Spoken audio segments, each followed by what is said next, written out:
வந்து கொஞ்சம் அலைன்மெண்ட் கீழே பண்ணிப்போம்.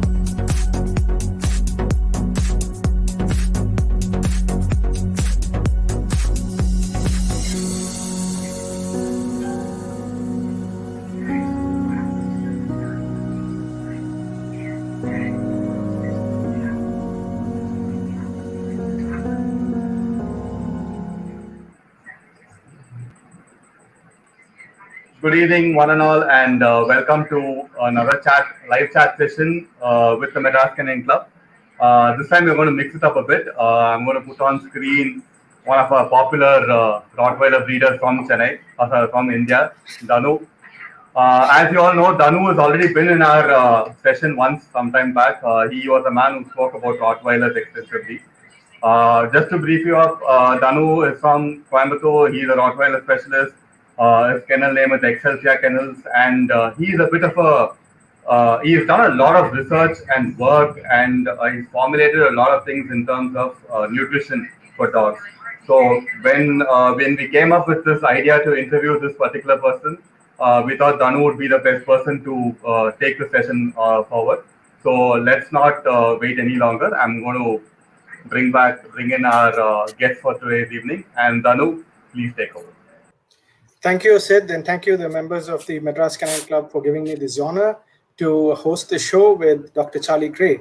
Dr. Charlie Gray is a British veterinary surgeon from the University of Cambridge with a specialization in small animal nutrition, and very often does have talk shows for veterinary surgeons and practicing veterinarians on canine nutrition as part of their CLP, and the breeders and others who are interested in canine nutrition. So the interesting thing about Dr. Charlie is that she, though a specialist and a firm believer in natural food, has an extensive understanding of nutrition per se, and therefore is able to deal with issues and questions, and also give solutions if we were doing something with processed food. And therefore she is a consultant to many firms and quite renowned in this field, actually.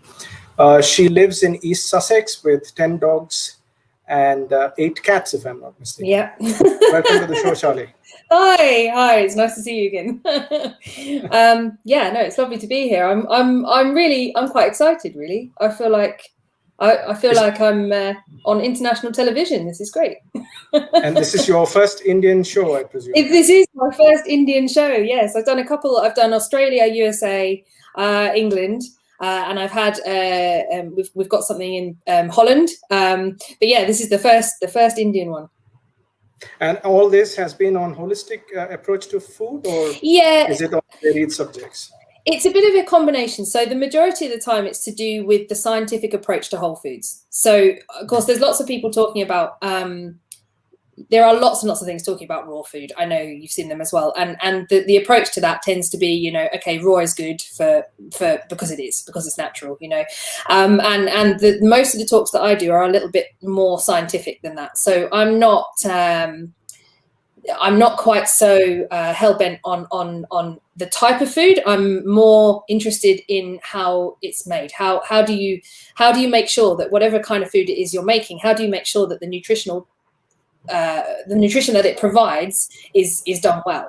And then how do you adjust that in the face of medical conditions, which is how I make the majority of my living now, is formulating for dogs with medical conditions, with either formulating for commercial companies that make products for them, or helping individuals to do it with things at home. So that tends to be what I'm talking about. Yeah, so very often we have these two extreme schools of thought. One, exactly, which is complete raw and we don't like anything else, and the other is kibble. If not, you're really ruining your dog. And we've seen in many things the truth is often somewhere in between. Yeah, exactly. And that's the possibly a most optimal approach towards all things, including canine nutrition. Welcome to the show. Yeah. So we have a first question popping up. What would be the formats of commercial food, popular ones? We've heard of kibble, natural and whole foods, raw, cooked, minimally processed. So are these all considered to be acceptable forms, or do we need to look a little further inside? Your thoughts? So we'll go. I thought I'd just describe the difference in how they're made, because it helps to understand. Then I think in a second I've got a bit of information on nutrient changes and how that changes the way that nutrition is delivered to a dog. And I think it's quite important that we understand how it's made, because that makes it very much easier to understand why those differences exist. So kibble's first on that list, so we'll do that one. Most people do sort of realise that kibble is a longer process. Most people understand that it's a multi-step process that results in a kind of dry biscuit. Everybody sort of knows that. And it is something that came about by accident in the world, as it were. It appears that we primarily before the war were making tins. And then after that, we created the kibble because we needed the metal. So we needed the metal from those cans, and therefore it was not really priority to be putting your dog food in it. So we created this kibble. So something that I do quite often think is, this didn't come about because we decided it was optimal. It came about because it was necessary. That doesn't necessarily mean it's bad, though. It's just that we have a lot of knowledge about kibble these days. And what most kibbles are now is something called extruded. So they're kind of they're made into a dough. They're puffed up under pressure and cooked. So that's how they kind of come to be.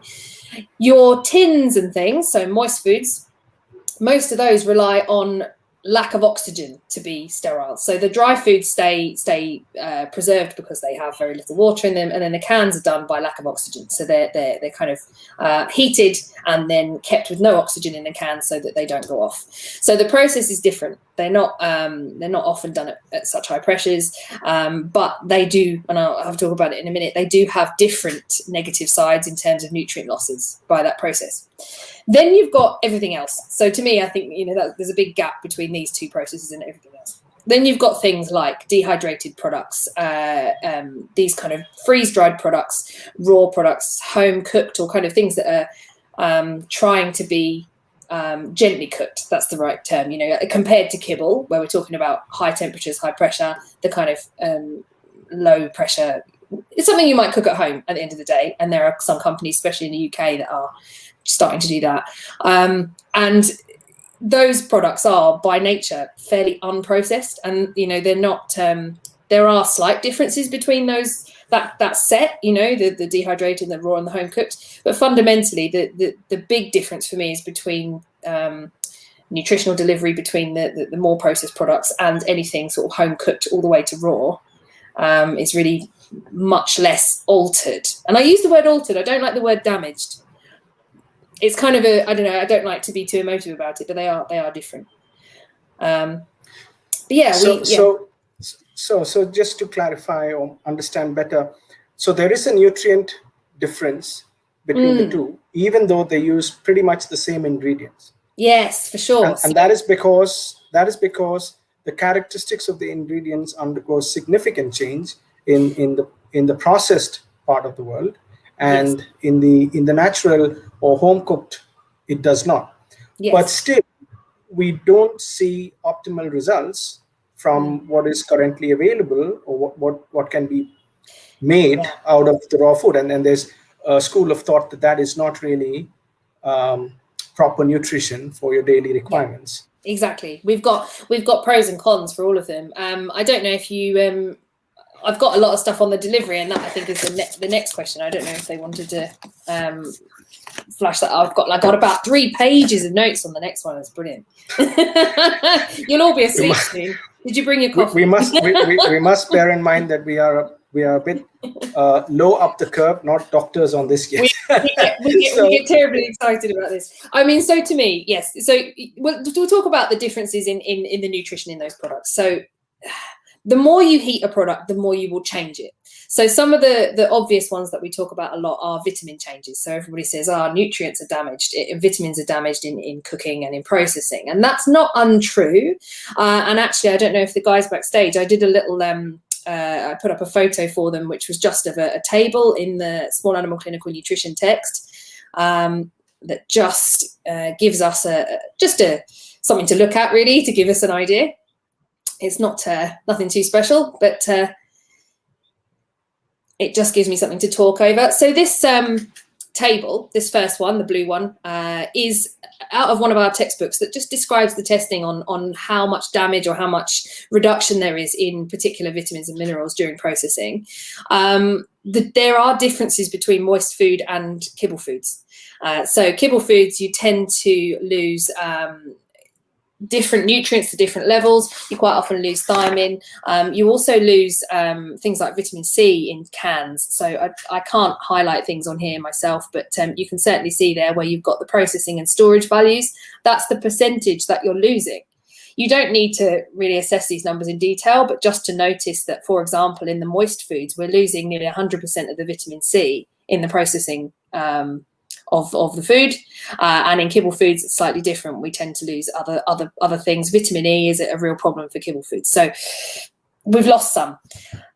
There are, of course, ways to deal with that, and I do. Even that it could be a whole talk by itself. What we tend to do in that industry is to replace the vitamins with other supplements. So we try to replace them with supplements that will provide what we've lost, and in lots of cases that is acceptable. I think especially with where we are lowering a vitamin level to an extent it might cause a deficiency, it makes perfect sense to replace them. But even then, in the kibble industry, I'm not sure that it is always done perfectly. I think there is some value to the original form, or certainly to using a bioavailable form of a vitamin rather than using the cheap ones. And that I guess is my overview of vitamin losses in kibble. In terms of freezing, though, so if you go to whole foods and dehydrated foods, things like that with vitamins, we've done some testing on some dehydrated products and actually showed that the loss is really very minimal. So if you do it at low temperatures, so if you're very careful, 70 degrees or so, if you are careful, you can reduce the losses substantially using careful dehydration. Raw foods, of course, are relatively unchanged, and from human food, we know that the difference in the differences in vitamin level from freezing and storage are minimal. And actually, there are even some benefits to freezing it because it retains it better than it does fresh. So, really? Yes. So in humans, so there's a lot of talk of that over here. I'm not sure if that's just because we eat a lot of frozen veg. Because I don't know. Really. So sorry, just to understand, is it freezing or is it freeze dried? Which freezing? So freezing of raw pet food causes no damage. Is effectively what I'm saying too. So although we do still store frozen pet food, raw pet food, there is really no damage to the vitamins. And in some cases, compared to having it in your fridge, it's actually better if it's frozen. So we do hear often that if you freeze for a matter of 3 weeks, then you kind of destroy some of the worms and the other pathogens that are inside. Yes. But does that include tapeworms as well? Yes, most of them. Right. So there are species differences, and over here we do have the PFMA, who are our Pet Food Manufacturers Association, have got a set of guidance that is quite useful, and that gives you a good list of what kills what. And one of our most difficult things to kill over here is actually some bugs in pork, some of the tapeworm in pork, that takes 20 days at minus 20. So, but yes, the majority of tapeworm are killed by freezing. But then we don't address the organisms like E. coli, salmonella. No, we don't. And that is. It depends what country you're in terms of processing. In some countries, the testing is really extreme. So over here, the testing is really extreme for things like salmonella. But even then, you will never completely control that. You will never completely control in the frozen raw format. In a frozen raw format. So there is merit in the school of thought that yes, the cross-contamination to humans could be quite a real threat indeed. Right? Yeah, and it is quite. I think it tends to be the case, like we said, with the really polarized views on raw feeding in general. It's quite common that the pro-raw feeders will say that it's harmless and it cannot possibly do any harm. And you actually get then the very opposite, which is some of the very anti-raw professionals saying that it's the most dangerous thing and you must never, ever do it. And I think in reality, we have to be sensible about it and say, look, we're all grown-ups and we know how to handle meat and whatnot. And yes, there may be some risk and we have to take it kind of like we are today, talking about the pros and cons and saying, well, you know, is there a good reason for me to want to try raw? And I've got some other kind of a little bit of talk about digestibility in a minute. Is there a good reason that I want to try raw, and is it worth the likely small risk of these pathogens? I mean, some of the dehydrated products and things pose a good sort of middle ground. So Charlie, so for a common dog owner, a pet owner, a breeder, who doesn't really involve himself too much or doesn't know so much about what goes inside the manufacturing process, how does one decipher the labeling? Because yes, I think now it's quite easy to understand that, yes, the first ingredients are what we take it as important ingredients, and they have the maximum stuff. But proteins, I think people are more or less they're trying to understand, is it hydrolyzed protein, is it dehydrated protein, is it processed meat meals, etc. But what about the rest of the do you mean in terms of can ingredients? you show some light on that? Do you mean in terms how of does one try to assess, or is there a hierarchy that one should follow in terms of how good the supplement is? Because from what I gather, the supplements make the difference if you're looking at a processed food. Actually, I would agree. So supplements for me is a really good guide of how much that company cares about quality in comparison to price. That really makes a difference to me. And you know, from my previous talks that I really like zinc. So that's the one I always end up talking about. Zinc comes in any supplement comes in different compounds. So in order to make it stable, so they can turn it into something they can kind of put in a teaspoon, it's got to be turned into what we call a compound, which is that zinc bound to something else. And some of these compounds are really available to the dog. So they go in the dog and the dog's able to absorb them properly and use them.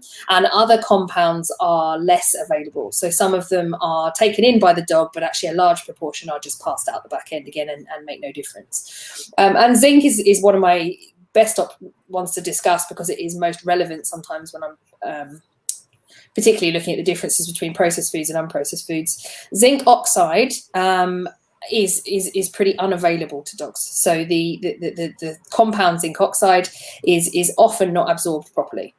Zinc sulfate, which is kind of the next one up, I guess, is variably absorbed. So you say some dogs absorb it fine, other dogs don't. And there's no easy way to tell if you're, you know, Fido, whether he absorbs it well or not. You won't know that. You know, it's gamble. And then you get into the kind of more expensive stuff. So anything that's bound to a protein or, you know, so there are things like zinc picolinates, zinc chelates, zinc glycinates, that kind of category. Those products are very well absorbed. So you can give a dog a fixed amount of zinc in that form and say, good, I'm absolutely sure, hand on heart, that dog's going to get enough zinc from what I put into the food. And I would say for me, that's actually a kind of maybe a finicky way of picking complete pet foods, but I do like it. For me, I like to look at the back of the packet, skip over all the kind of marketing jibe on the front, because such a lot of stuff on a packet is just sale. It's just selling. You know, it comes from this special farm and it's this chicken on the front is really happy. You know, all that kind of stuff. It's all irrelevant if the product itself is rubbish. And for me, looking at those supplements, although it is not the be all and end all, is a great indication for me that the formulator cared and that the product puts the quality above the cost, you know.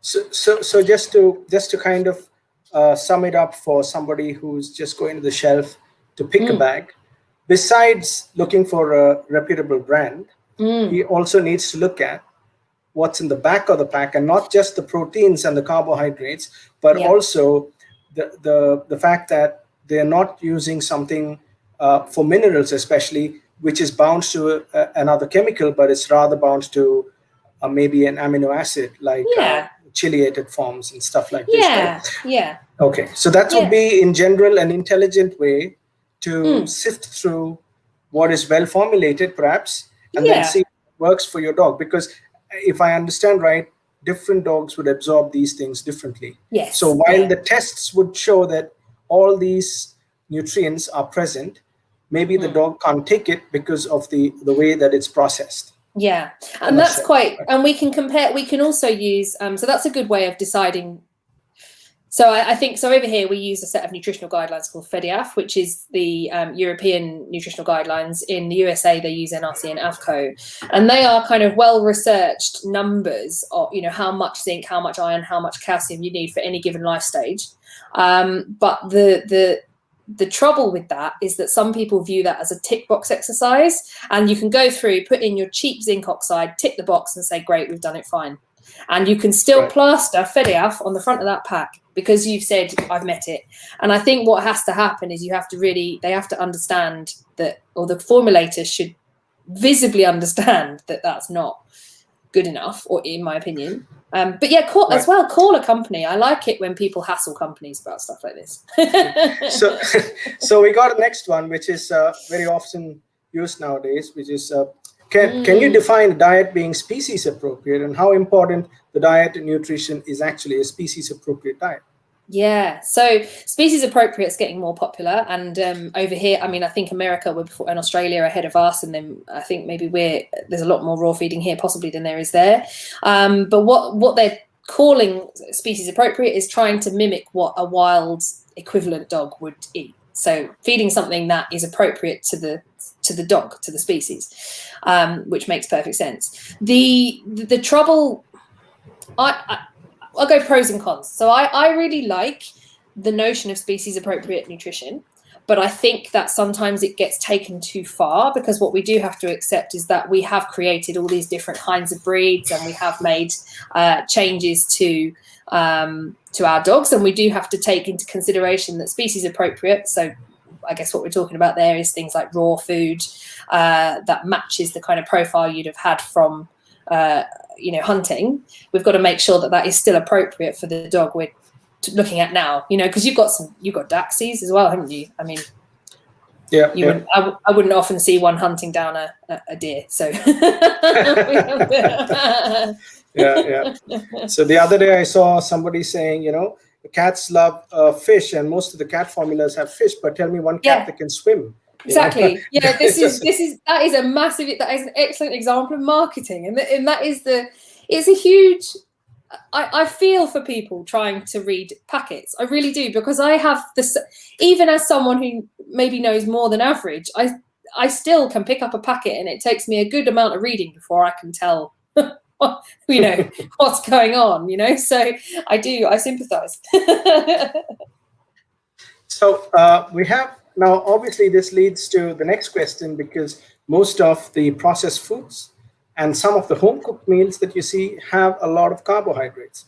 Yes. So the question is it really a necessary part? Because if I look at the average pack behind the processed kibble, it says 45 to 70% energy coming from carbohydrates, right? Yeah. So how appropriate is carbs in the diet?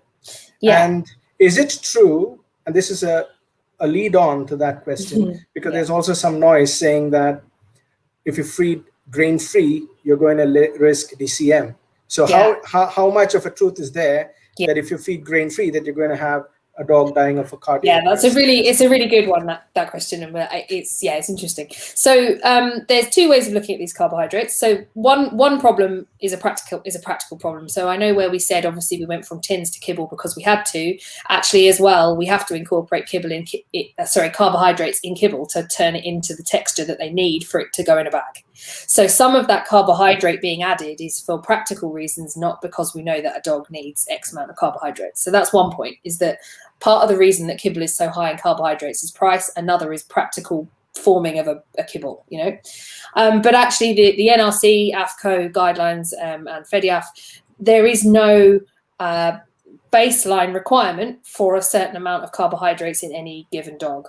There is a small exception for pregnant and lactating bitches, but even then the study is a bit that's based, it appears, on one study, and actually that study replaced the carbohydrates with fat. So it may actually be the case that would have been all right if I think it wasn't a great study. So for now, sorry, I just need to ask the other one, because you can't have a zero carbohydrate diet. If you add even vegetables, there will be some. No. So the point is, what should be the base that when you look at to see, okay, this is a low carb diet? Is it 40%? Is it 70%? So how does one judge that it's a decent low Yeah, carb I diet. mean, so I think I'd be happy with less than 30 or 40% by dry matter for me. So Yeah. but it very much depends. I frequently formulate diets that are a lot lower than that. So, you know, a vegetable-based diet will sometimes be 5, you know, where there's a bit of vegetable and no other carbohydrate, will still be only 5 or 10% by dry matter in carbohydrates. And there is, because there is no baseline requirement for carbohydrates, you can go as, to some extent, as low as you like, so long as you're satisfying all the other nutrient requirements. I don't always call them fillers, and they do have benefit because carbohydrates also provide things like manganese, magnesium, potassium. And for me, if I'm including them, I don't tend to aim for a fixed percentage of carbohydrate in total, perhaps with the exception of medical conditions. But what I'm tending to do is add exactly the right amount of carbohydrate that I need, or vegetables or grains, to achieve an endpoint. So I would say, okay, I need X amount of manganese in this diet because I have no other source, and we know it's important in joint health and reproduction. So I'm going to make sure that there's enough grain to supply that manganese. So what about the cardiac problems to grain-free? Yeah. So that was, I've got a slide actually for, there was a slide for that as well that just showed the FDA investigation. Here it comes. So there was quite a recent, quite serious problem with a number of brands of grain-free product that were kibble. The majority of them were kibble. So the reason that I brought this slide up, actually, rather than just not putting any pictures up, is that the vast majority of cases where this was reported were actually dry processed products. And also it's worth noting that not only were the majority grain-free, they also, in place of the grains, to try to replace the calorie content and so on, they contained a lot of peas, legumes, lentils, sweet potatoes. Right. And the trouble with that legumes, so you got a high content of legumes that stepped in to take the place of the grain. Exactly. And that perhaps and that's quite consistent, isn't it? On most of the cases we do see. Yeah. Okay, great. Yeah. So we don't think that at the moment it's still a bit of an open book. Nobody's entirely sure what's going on, but it's not. So we got a viewer question, Charlie. Oh, yes. At some point of the discussion upon dogs on grain and grain intolerance, absorption issues, most kibble use maize byproducts and other cereal byproducts. So, yeah. Yes. You okay. so take this one? So there are different. Some dogs have outright allergies and intolerances, and that can technically be to anything. So they could have an allergy to a particular grain, a particular carbohydrate, a particular meat. You know, it could be an allergy to anything. So that's one possibility. Is that a dog has an allergy to an individual ingredient or a component of that ingredient. So carbohydrates are made up of quite similar structures, so it's possible to be allergic to more than one. Something that's a really interesting thing that I've noticed that is, so lots of dogs with allergies seem to magically get better when you change them to unprocessed foods, right? And I don't believe that it's magic. It really isn't. It's probably better than that. There are some reaction products that are formed when you create kibble, because the high temperature causes amino acids to bind to sugars and carbohydrates in a way that sometimes makes them not only different in terms of absorption and digestion, but different in terms of how your body recognizes them. And there are reports of dogs and humans having allergic responses or immune responses to these reaction products. If there are no carbohydrates, you cannot form these reaction products. So I think some of these dogs have allergies to individual carbohydrates, which is, to me, no different to having an allergy to chicken or an allergy to fish. But others, I think, some of these dogs that have generic, what looks like a kibble allergy, which is kind of a strange thing, but looks like a kibble allergy, I think some of those, it's not the grain per se that they're allergic to, it's the reaction product that's formed when they're... So just just dumbing it down from my perspective as a dog owner, yes. if I were when I feed kibble, irrespective of maybe the kind of supplement used, if a certain dog has an intolerance, which we believe is because of grain or maybe protein, the chances are, if I understand you right, the chances are that it's because of a reaction that's created that binds the minerals and makes it unavailable for the body to absorb, and therefore an imbalance, and that looks like an allergy. Is that That's too well. That's also true. It's not quite that part that I was saying, but that is absolutely also true. So that's another point: is that lots of dogs that are eating kibble with cheap, I love a zinc question. Dogs that have so kibble is very high carbohydrate. Carbohydrate contains phytates, so this is another issue. But phytates are an anti-nutrient that will grab hold of zinc. And if you feed a consistently high carbohydrate with the poor zinc supplement, so something like zinc oxide, actually, yes, you can get what looks like an allergy from zinc deficiency. So, yeah. So, yeah, you can also get that. But for me, I think, what we have to pick apart with these dogs that appear to be allergic to grain is, are they allergic to grain or are they allergic to processed grain? I think that's two different categories for me. Yeah. So it's not just an intolerance, but what is it due to? And that could be a PhD project in itself, right?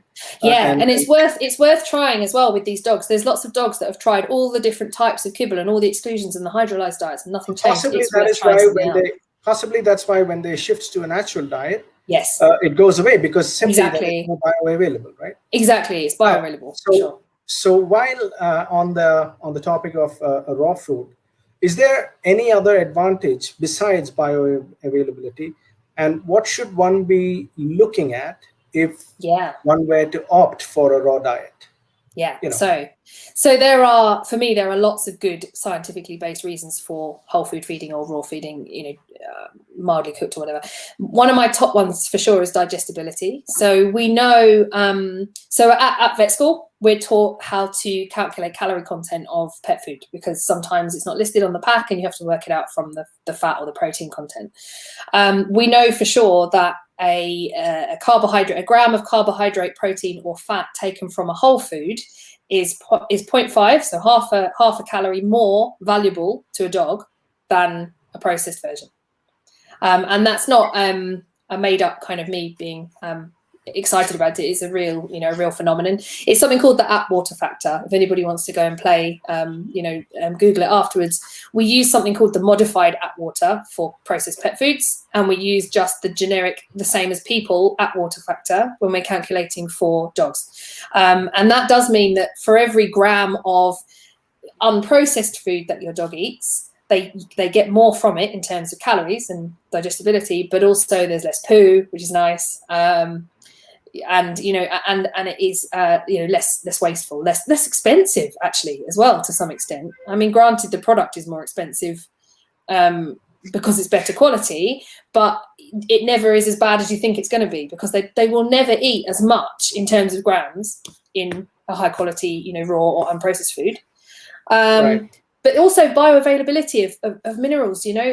Pet foods that are processed, you do have to do some fiddling to get the amino acid profiles, and that's your protein components. So the kind of chain that makes up your protein, to try and get your dog to have the right combination of nutrients using the kinds of easily available economic ingredients in a kibble food and with a high level of carbohydrates, so it forms that chunk, is really difficult.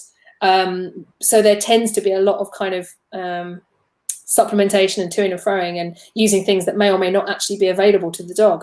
The nice thing about meats and amino acids, meat and the profiles of proteins that are in them, is that they're very similar to what your dog already needs. So it's far more likely, it's what we call higher quality protein. So in short, from a dry matter basis, it's 30%, from what I gather, more dense than a processed meal, and that is more valuable for the dog, and it is in a more valuable form for the dog to absorb. But how does one choose the right raw between raw foods? Okay, so in the UK, I really like for a product to have some kind of adherence to a nutritional guideline or some evidence like that. So things like the NRC, the AFCO, the FEDIAF, because there is a tendency now, unfortunately, where it's become very commercial, there's become a tendency to do the same as what other processed companies do, which is to use very cheap ingredients and call it balanced. And there's a lot of people, create an 80-10-10 balance. So it's just a ratio of different meats and things. And they kind of hope that it will balance out at the end. I would say, so online, you will see everybody saying, do you know what, my dog's perfect. My raw fed dogs are amazing. But unfortunately, I think that the reality is that the dogs that are not doing well are in my vet's room. So they I do see. exist, and I think we have to be really careful that we don't assume that all raw food is better than all other food. We have to actually be able to read a packet and say someone has paid attention to the formulation of this pack.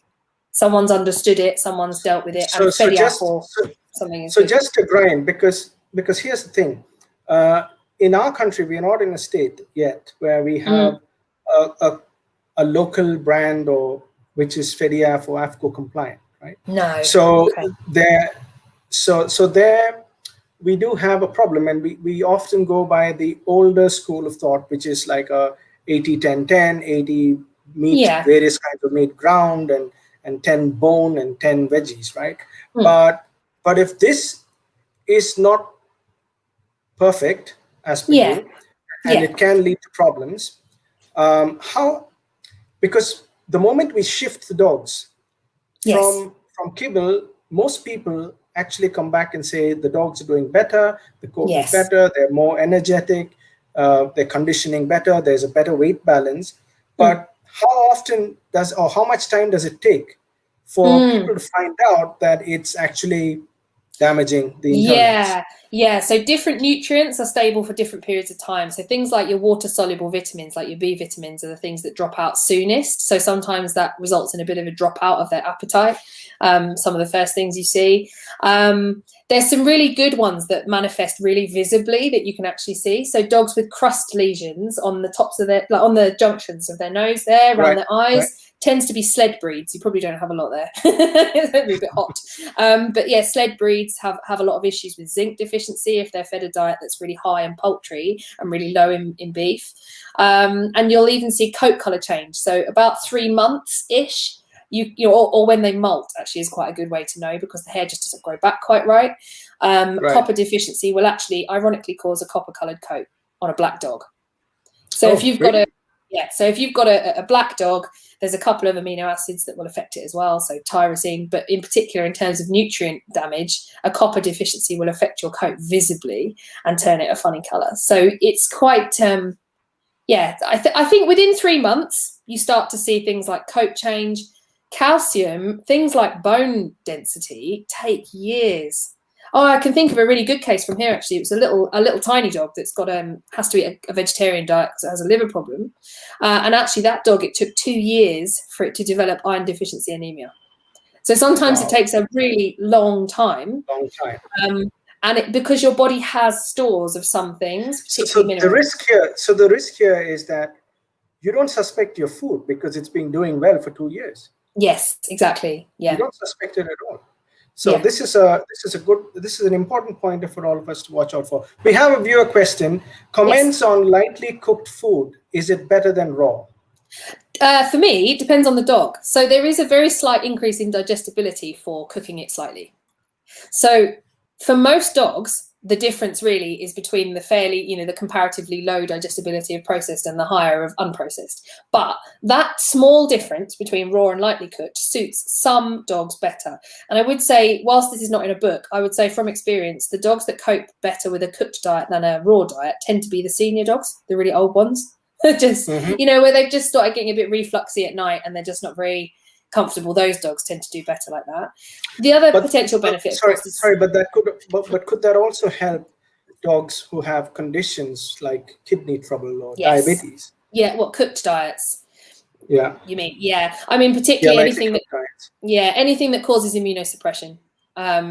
Really, because whilst I do feed my dogs raw, but I have to say, if I was having chemotherapy, I wouldn't. And if my dog was having chemotherapy, I probably wouldn't. Because for me, the risks are low from a bacterial pathogenic point of view, so long as you're healthy. But if you're not, there are benefits to it. So here's another one. Have the digestive tracts, now this is a very good one. Yes, have the digestive tracts canines evolved with domestication? Yes. And as an add-on to that, I have another one. I read a report somewhere in 2016. Some researchers actually said that while the domestic dog has evolved slightly from the wolf to digest carbohydrates, it is still, in classic definition, not a true omnivore.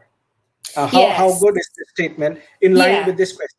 Yeah, I think it's valid. So the thing that is most notable is the carbohydrate thing. I think that's the part we have the most evidence for in terms of evolution. So our domestic dogs have more copies of. So I should go back a bit. Amylase is the enzyme we use to break down some types of starch. So humans have amylase in their saliva. Dogs have some amylase in their gut. The domesticated dogs have been shown to have more amylase genes, so they're expressing more ability to digest carbohydrates than their wild ancestors who would have had relatively little access to carbohydrates before they were scavengers, before when they were hunters, not scavengers, at the end of the day. It is also pretty something I always quite like to look at is as well the massive differences between breed in terms of have we actually affected their digestive system. And I think we have to say yes, we have, on the grounds that there are certainly some breeds who German Shepherds and exocrine pancreatic insufficiency. If you had we've bred that into those dogs. We've bred exocrine pancreatic insufficiency into those dogs. We've bred inability to metabolize cysteine into Newfoundlands and purines into Dalmatians. We have made a pretty substantial difference to their metabolism in many ways.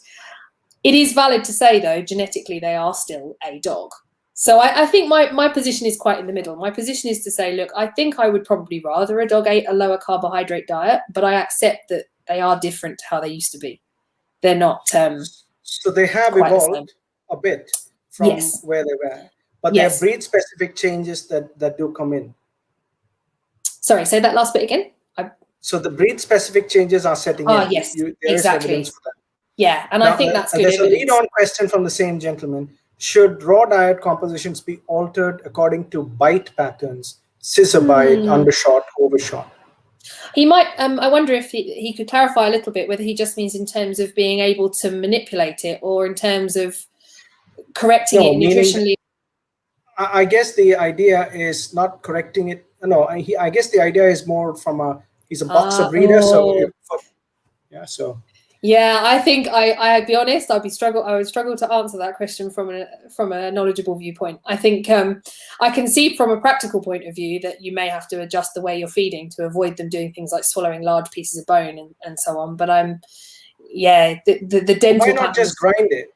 Yeah, or just grind it. You grind it. Yeah, I mean there is some dental benefit to chewing. So I think you could potentially, if you were trying to achieve nutritional balance with a dog who may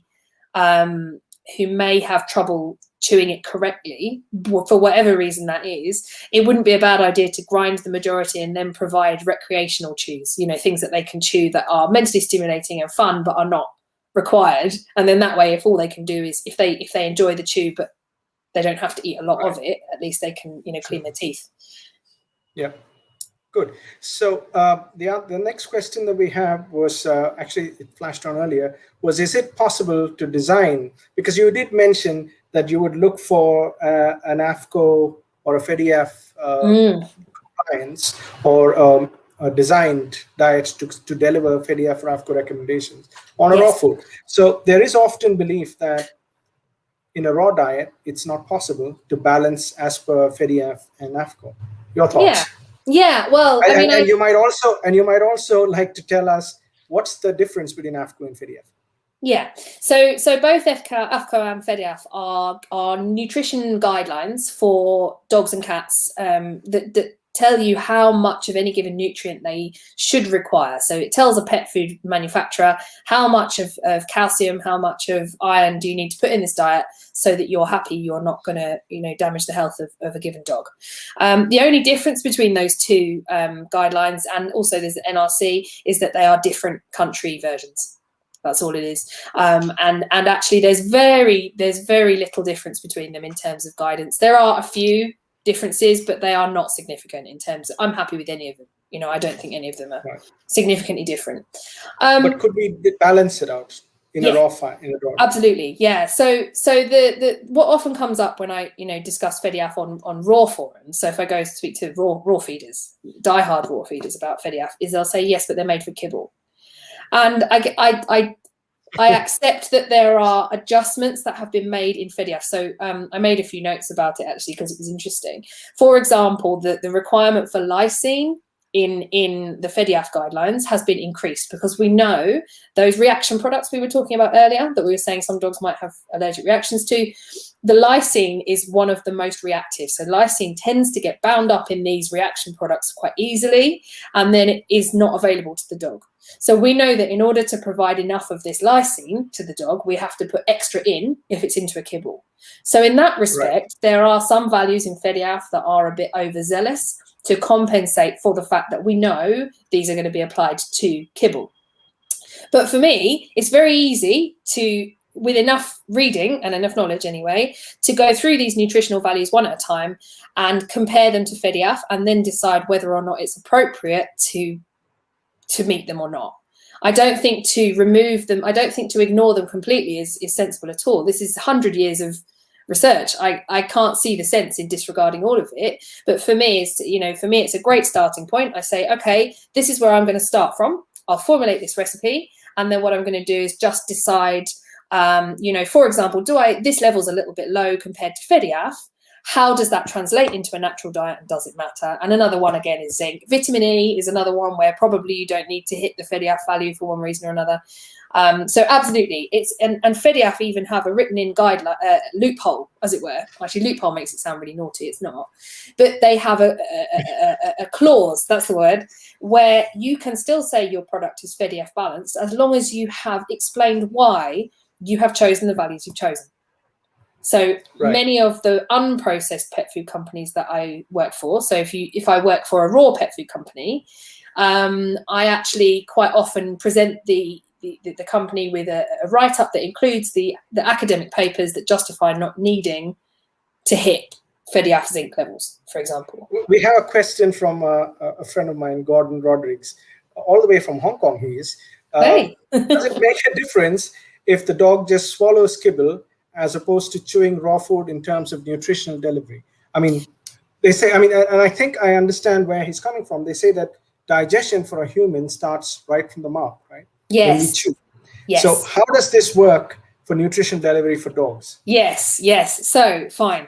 Aside from the dental implications of this, which I'm going to, I think the dog that swallows the kibble probably has far worse teeth than the dog that chewed the food. But they don't have oral amylase and enzymes like we do, because dogs are designed to gulp, not chew. So if you see a dog around a carcass, or even a wild dog, so even if we went back to this kind of notion of species appropriate, if you watch a pack of dogs on a carcass, what they absolutely do not do is take small chunks, chew them carefully and swallow them. They take enormous chunks, they swallow them, and then they chew the bones when they're done.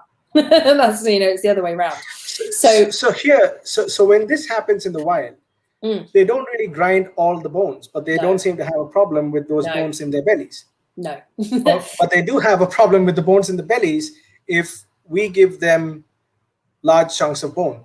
I think it's probably to do with the way our dogs are brought up in terms of behavior a little bit, because a dog in the wild would not sit and eat the entire femur of a deer. I can't imagine. I think part of the issue with the way we behave with bone is we sometimes feed inappropriate bones that a dog would ordinarily not eat, but we feed them to a dog so excited about it that they eat it anyway. Realistically, I think in the wild they'd probably eat the ribs, they'd eat the kind of softer, easier to digest parts, and then the other bits they would sit and chew, because no load-bearing bones, right? That's actually from the book, right? From Ian Billinghurst, who said that there's no load-bearing bones that we should feed a dog. No, we shouldn't. You mustn't feed you really shouldn't, unless they're just going to chew them. So if you've got a careful kind of small dog who's going to sit and just lick them and chew them a bit, fine. But marrow bones are the worst invention. People, especially cooked ones, I don't know who even invented that. But the long weight-bearing bones of heavy animals are a bit of a hazard, for sure. But the sort of answer to that chap's question is that really you don't. It's not as important for a dog to be chewing as a human in terms of preparation for food, because that's not the way they're physiologically built. But there are other implications to the fact that they just down their kibble, like swallowing a lot of air and dental disease, which I... There's another question from the same gentleman. He says, is there a school of thought that says that exposing kibble to air can change it? It does. Which is why vacuum packed. Yeah, it does. That's absolutely true, and that's not even a speculative thing. It's a well-known thing. It's mostly to do with the fats and the vitamin E, and sometimes the vitamin A. The air causes the fats in kibble to go rancid, and there is also additional school of thought that if you have large amounts of rancid fat, that you increase the levels of reactive oxygen species, you call it, so reactive particles that you eat, which is not ideal. So really it is genuinely quite important if you're feeding kibble, which I don't think I've ever said this in a talk before because it hasn't occurred to me, but don't buy a 15-kilo sack if you have a small dog.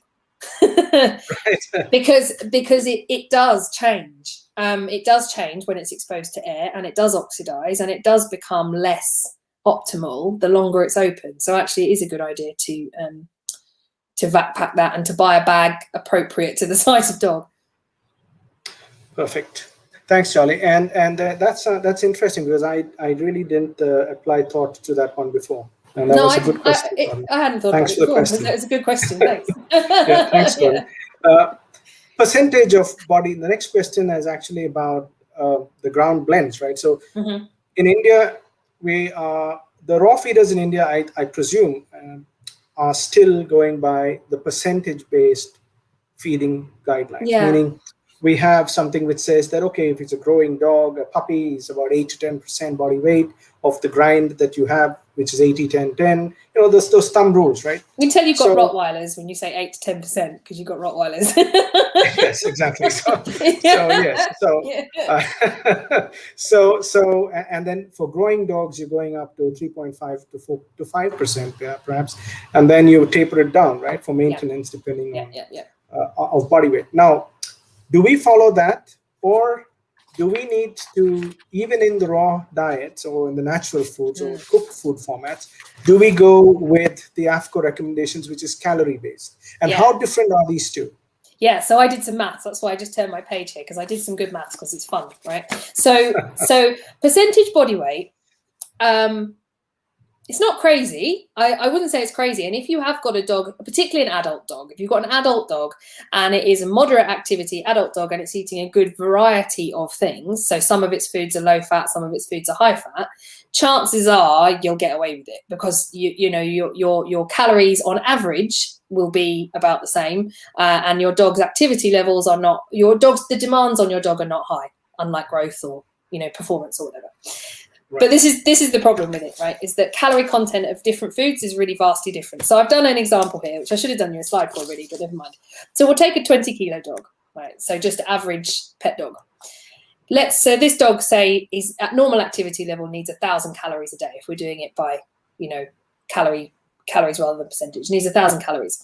So we say, okay, well, the owner of this dog has easy access to lamb. He has a sheep farm. I don't know why, but he does. So he says, okay, fair enough. I heard that I should feed my dog 2.5% body weight for his activity level. He says, okay, I heard that. Fine. So for lamb, for anything, that would be 500 grams for that dog. So he needs to eat 500 grams a day. And you say, okay, fine. Doesn't matter what I'm feeding. I need 500 grams a day. So you do the maths on this. Feeding 500 grams of lamb a day, just average minced lamb, would work out 1,225 calories. So he would be 25% overfed, that dog. Right. So if he fed 2.5% of the body weight every day, and he lived on a sheep farm, so mostly he fed sheep, then he would be feeding 25% too much. The other way is even more drastic. So if you get venison, so he's a hunter, let's say he's a British game hunter. And I know people like that here. That's why I use venison, because loads of people here in season feed their dogs loads of venison. 126 calories per 100 grams, that is, which means that if you fed that dog 500 grams, so 2.5% of his body weight, 630 calories a day that dog would get, which is 37% underfeeding. Less. It's less, but the same. Drastically less. Same volume, so but drastically less. But that's simply because of the nutrient profile of the ingredient, absolutely, the meat. Precisely, right? Yeah. And but if one way to, because one of the cardinal rules in this percentage-based feeding is to rotate the meats, right? Yeah. So if you're following that, then you should be in general okay. Yeah, and it does, I think, give you the safety net that you need. So if you are going to feed if you find yourself in a situation where you need to feed a limited number of proteins, so that's a good situation to say, look, this is when you need to deal with it in calories for sure. If your dog has excessive demands on it, so if it's a performance dog, if it's a sick dog, if it's a puppy, a large breed puppy, I think you're better off going with calories, because I think it's not ideal to wait for them to change condition before you say, okay, we've done it wrong. But if you've got an adult dog and you're capable of feeding a variety of different ingredients, some of which are high fat, some of which are low, so you might say you've got chicken, you've got venison, you've got lamb, you've got, whatever, fish, then actually it wouldn't be unreasonable to use a percentage and to just monitor their body condition score. Definitely my preference is calories, but I would say, like you say, healthy adult dog, it's safe, I think, as long as you're feeding variety. We have a next viewer question from the US. Hey. Yes. And what about feeding? His question is actually what most people would probably do. One feed kibble, another feed raw, and perhaps even mixed together, simply because in a country like ours, the dogs don't really eat or take to dry kibble all seasons, and some dogs are very fussy. So there are two scenarios. One is you could feed them in separate meals, and the other is to blend them in the same meal. Your thoughts? And So it's worth mentioning, because there's probably people listening that have heard this, that you shouldn't feed kibble and raw together, and I disagree. I think it's not a problem at all. So the studies that the things that people reference are things like pH being different. So saying, okay, look, the pH of the stomach is different when you eat kibble and when you eat raw food, and the argument is that you're relying on that acidic pH to neutralize the bacteria in the raw food. The challenge is when you sit and go through those studies, and I did it a few years ago, sat and went through the studies that people were referring to, the difference is not what you call statistically significant. So although there is a difference, there is nothing to suggest that it's consistent. So a different dog is different, and that means it becomes irrelevant. So any food going into your stomach makes it less acidic. It's dilution. That's just chemistry. So in terms of that pH issue, I don't have a problem.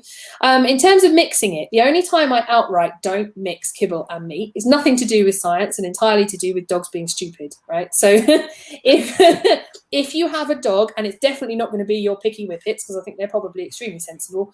If you have a Labrador or a Great Dane, a deep-chested, large breed dog who eats too fast, the faster they eat, the more air they swallow, and the more risk they are for things like gastric torsion.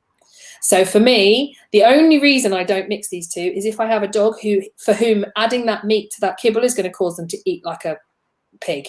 Because if they're going to eat, I don't want to encourage a dog to eat any faster than they already are. And for those dogs, I might be inclined to perhaps separate those two meals. But other than that, I don't have a problem with it. Good. So thanks, Charlie. Thanks for that. And then there's another question that's come up, which is, right. So a greater part of our viewers tonight would be conformation shows, enthusiasts, breeders, and also some people who pursue active working dogs, meaning the PSA sport and the IPO sport. So obviously the nutritional requirements for these dogs are way different from the dog at home in somebody's apartment or someone's yard. Yeah. So how would one need to address the nutrition for these specific dogs? Dogs meant for conformation, dogs meant for breeding, and for extreme working dogs. And assume in our kind of climatic weather that it's about 2 to 3 hours of work in a day. Fine. So there are two aspects to performance. I would say I have a colleague who works with performance nutrition all day long, and she is definitely the person to talk about performance in case you ever need a new performance chat. But there's two aspects. One of them is the calories. So for sure, a dog that's burning energy needs more calories. That's just a given. And there are some really good sets of maths you can do to work that out. But also it's about what's within the calories that you're giving, because different activities require different macronutrient breakdown. So different amounts of fat, carbohydrate, and so on. So in terms of calories, an average pet working dog, we tend to use this same kind of maths where we use an activity level between 95 and 130, and we say, okay, the 130 level ones are active and the low end ones are inactive. When you get to working dogs, though, it doesn't work anymore because the numbers get so high. So can I slow this down, because most of us will not understand is 95 and 130. So what you're essentially saying is that if a dog is lying at home or in the yard, or a senior dog, then his activity requirement of energy would be his body weight to the power of 0.75 into 95 to 110, right? Quite. Yeah. Excellent. Thank you for making But if he's going to be a higher energy requirement dog, maybe because of growth or working or extra hard, then his requirement changes depending on breed, age, and what else? Performance, weight, carrying weight and running. So there are extra maths, there are very specific equations you can do to change that calorie requirement. So we no longer use that very basic sum that we just use there for any normal pet dog. We have to start accounting for the amount of weight they're carrying. We have to start accounting for the distance that they've run. Gestation and puppies, you have to start accounting for how many puppies they're feeding. And there's a whole set of really cool calculations that you can do to work that out to the utmost accuracy. And I would say it's really satisfying for sure to get that right. And we have a few dogs in general practice here, Labradors, that eat excessive amounts during working season and so on. So calories is one part. The other part then is what's in the calories. There are a few dogs that benefit from more carbohydrates in this situation. A few, not many. These are only the extreme sprint. So greyhounds. Really, that's it. So there are occasionally some there are some kind of sled breeds over here that do sprint work, but even then they're not adapted for this kind of carbohydrate use. So in terms of nutrient breakdown, the only dogs that benefit from this kind of what we would use in humans, we call it carb loading, wouldn't we, is the kind of super sprint greyhounds who only run for 1 hour a week. No, not even that, 20 seconds a week, don't they? When it gets to anything more than that, so if you get any kind of increased work for long periods, the calories they burn mean that you just cannot feasibly provide the volume in carbohydrates. Even if they were built to use them, you couldn't give them the volume. Fat contains 9 calories per gram, and carbohydrates only contain 4. So you can imagine in your head, you're going to have to feed nearly twice as much food if you try to give it to them in carbohydrates. And for that reason, or not just that reason, but partly for that reason, when you get to dogs that are doing intermediate to high level work, so that'd be 2 to 3 hours a day would be intermediate for me, protection dogs and even things like agility dogs, dogs doing kind of recreational sport like canicross we have over here, things like that. You'd be looking at an intermediate dog, and endurance dogs, which are the Spitz breeds, the Huskies, the dogs that are, some of the army type breeds, Malinois, things like that. Right. The fat level progressively increases.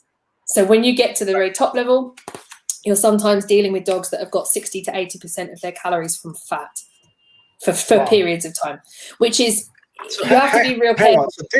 So but I need to make an observation. So the high energy diets that you see in the market really don't bump up the protein and the fat, do they?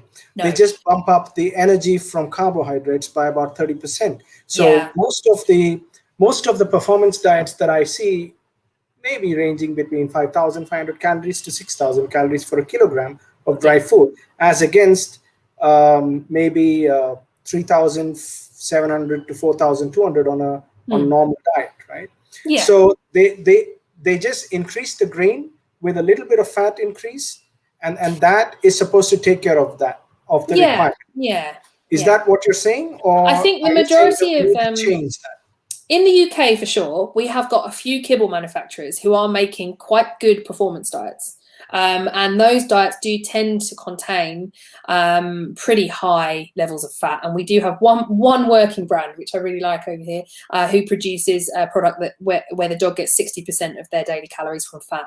And that allows dogs to have an intake of food that they can actually fit in. I know that sounds like a really crass thing, but getting enough food into these dogs when they're working is really difficult. The other problem you have with that, though, is trying to feed that amount of fat, but still have enough room for other nutrients. because we don't. If you increase all the fat, you've then got to figure out, okay, well, I need to make sure I've still got enough minerals in the space that you've left. So Charlie, which is difficult. so for the average owner person working out with the dogs, what should his numbers be when he looks at the back of the pack? How much of protein should be considered as a thumb rule? So, I know yeah. no one's going to hold you to it, but as a Yeah, thumb rule, what we want to be looking at, and we understood already from you that most of the energy must come from fat.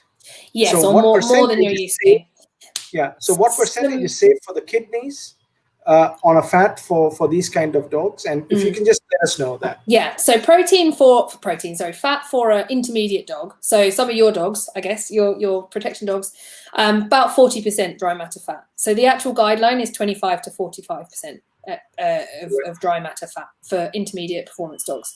And I would say, there's little point going above that unless you have a real serious endurance dog, because then it becomes difficult at that point to balance the other nutrients. As soon as you get above 50% fat dry matter, it really does become challenging to find enough space to fit in everything else. Protein level, there is not I've got some other fun things about performance that I can tell you as well in a minute if you want to know. Protein level, there is no fixed level at which we see better performance. That said, obviously we need to provide enough for muscle building if we're expecting a dog to gain weight. I did have my numbers written down for protein, but I actually don't know where they are. But you want them to be higher than FEDIAF values. You want to be able to see that you've got perhaps 25 to 30% dry matter protein. I'm saying that I have to admit there that that's based on my knowledge of FEDIAF, and I cannot find my number that I wrote down for you earlier. But that to me would be happy enough. That's about 10% more than the base level for FEDIAF. For most dogs, it would be more. So let's say there was a Malinois. Yeah. Yes. And he required, because these are perhaps the most high in basal energy requirements and also working requirements in that segment. If he were doing pretty well, normal, without working at, let's say, 400 grams per day of dry kibble on a maintenance diet. Yeah. And when he started working out, we need to move to a food which is at least a 30% of fat and at least a 30+% of protein. Yeah. And feed about 30% more than the maintenance diet. Is that? I think that's probably, I think that's a good rule of thumb. I think there is some, I have to say, from speaking to my nutrition colleague about performance diets, I now appreciate the kinds of incredible diets she makes for dogs like Malinois, because actually sometimes the energy requirement for those dogs is something, well, depends what kind of work they're doing, but the army dogs, the dogs that are out all day, that are really working, some of them will burn 6,000 calories a day, which is nuts. Which is completely nuts. And some of the sled huskies will burn 10 because it's cold. 10,000 calories a day. So I think, unfortunately, it's hard to say. I think your guide there is a really good blanket rule for intermediate performing dogs that are kind of kennelled or living, but active, very active, and have a job. I think that's, but when you get to the serious dogs like the endurance, I think actually there is some value in actually having a nutritionist formulate for you, because it's so extreme. So besides these two macronutrients, are there other micronutrients and antioxidants that need to get looked into? Yeah, so for this Malinois as well, I don't know if it does any scent work or whether that's not his thing, but for dogs with scent work, the type of fatty acids you're using are important as well. So they actually have better olfaction, so better smell, if they eat a higher proportion of polyunsaturated fatty acids. So that's oils. So oils compared to solid fats like lard and things. So that's fascinating. And I would say that the texts quite often talk about corn oil. I'm not sure that would be my first choice, but that is another interesting aspect to dogs that are really required to do scent work. So police dogs, things like that. Antioxidants also really important, because dogs that are working are by nature creating, at the end of the day, it is damage. I know that sounds a bit sad, but it causes cellular stress, oxidative stress. But you have internal body systems to deal with that. But you need to.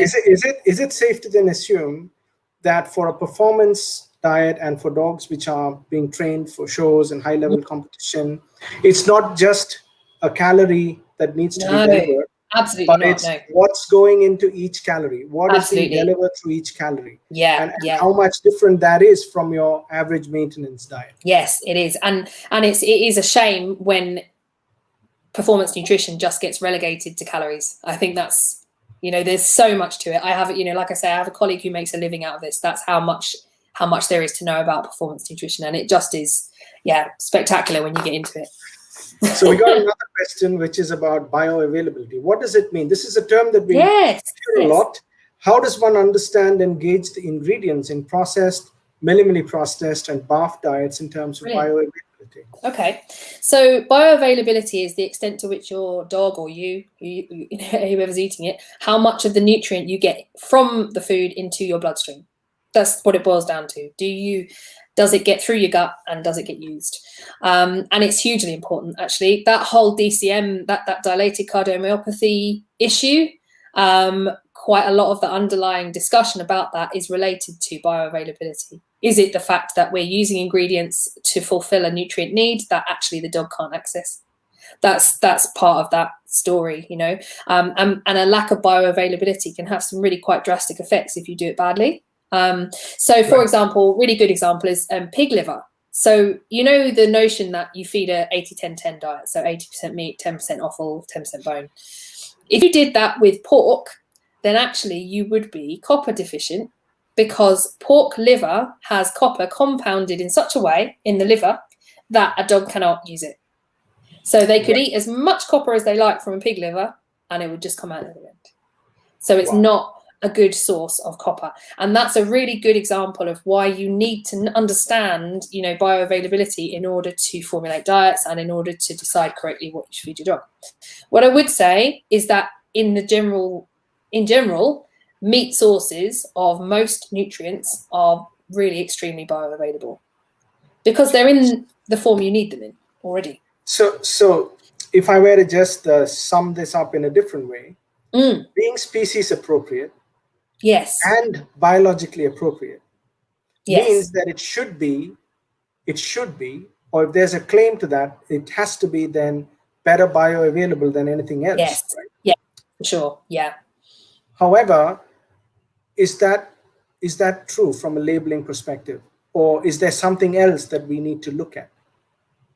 What in terms of, so do you mean in terms of should we look at balance on top of just the bioavailability? No, should we, for example, you just said, pig liver. Yes. Right? Nobody would know pig liver.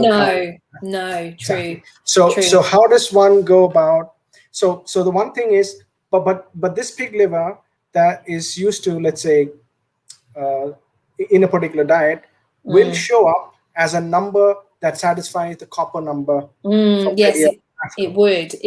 But it wouldn't be then available to the dog to access. No, quite right. So that's a challenge. I would say, so what I've ended up doing a lot in this country is asking people who formulated their diets.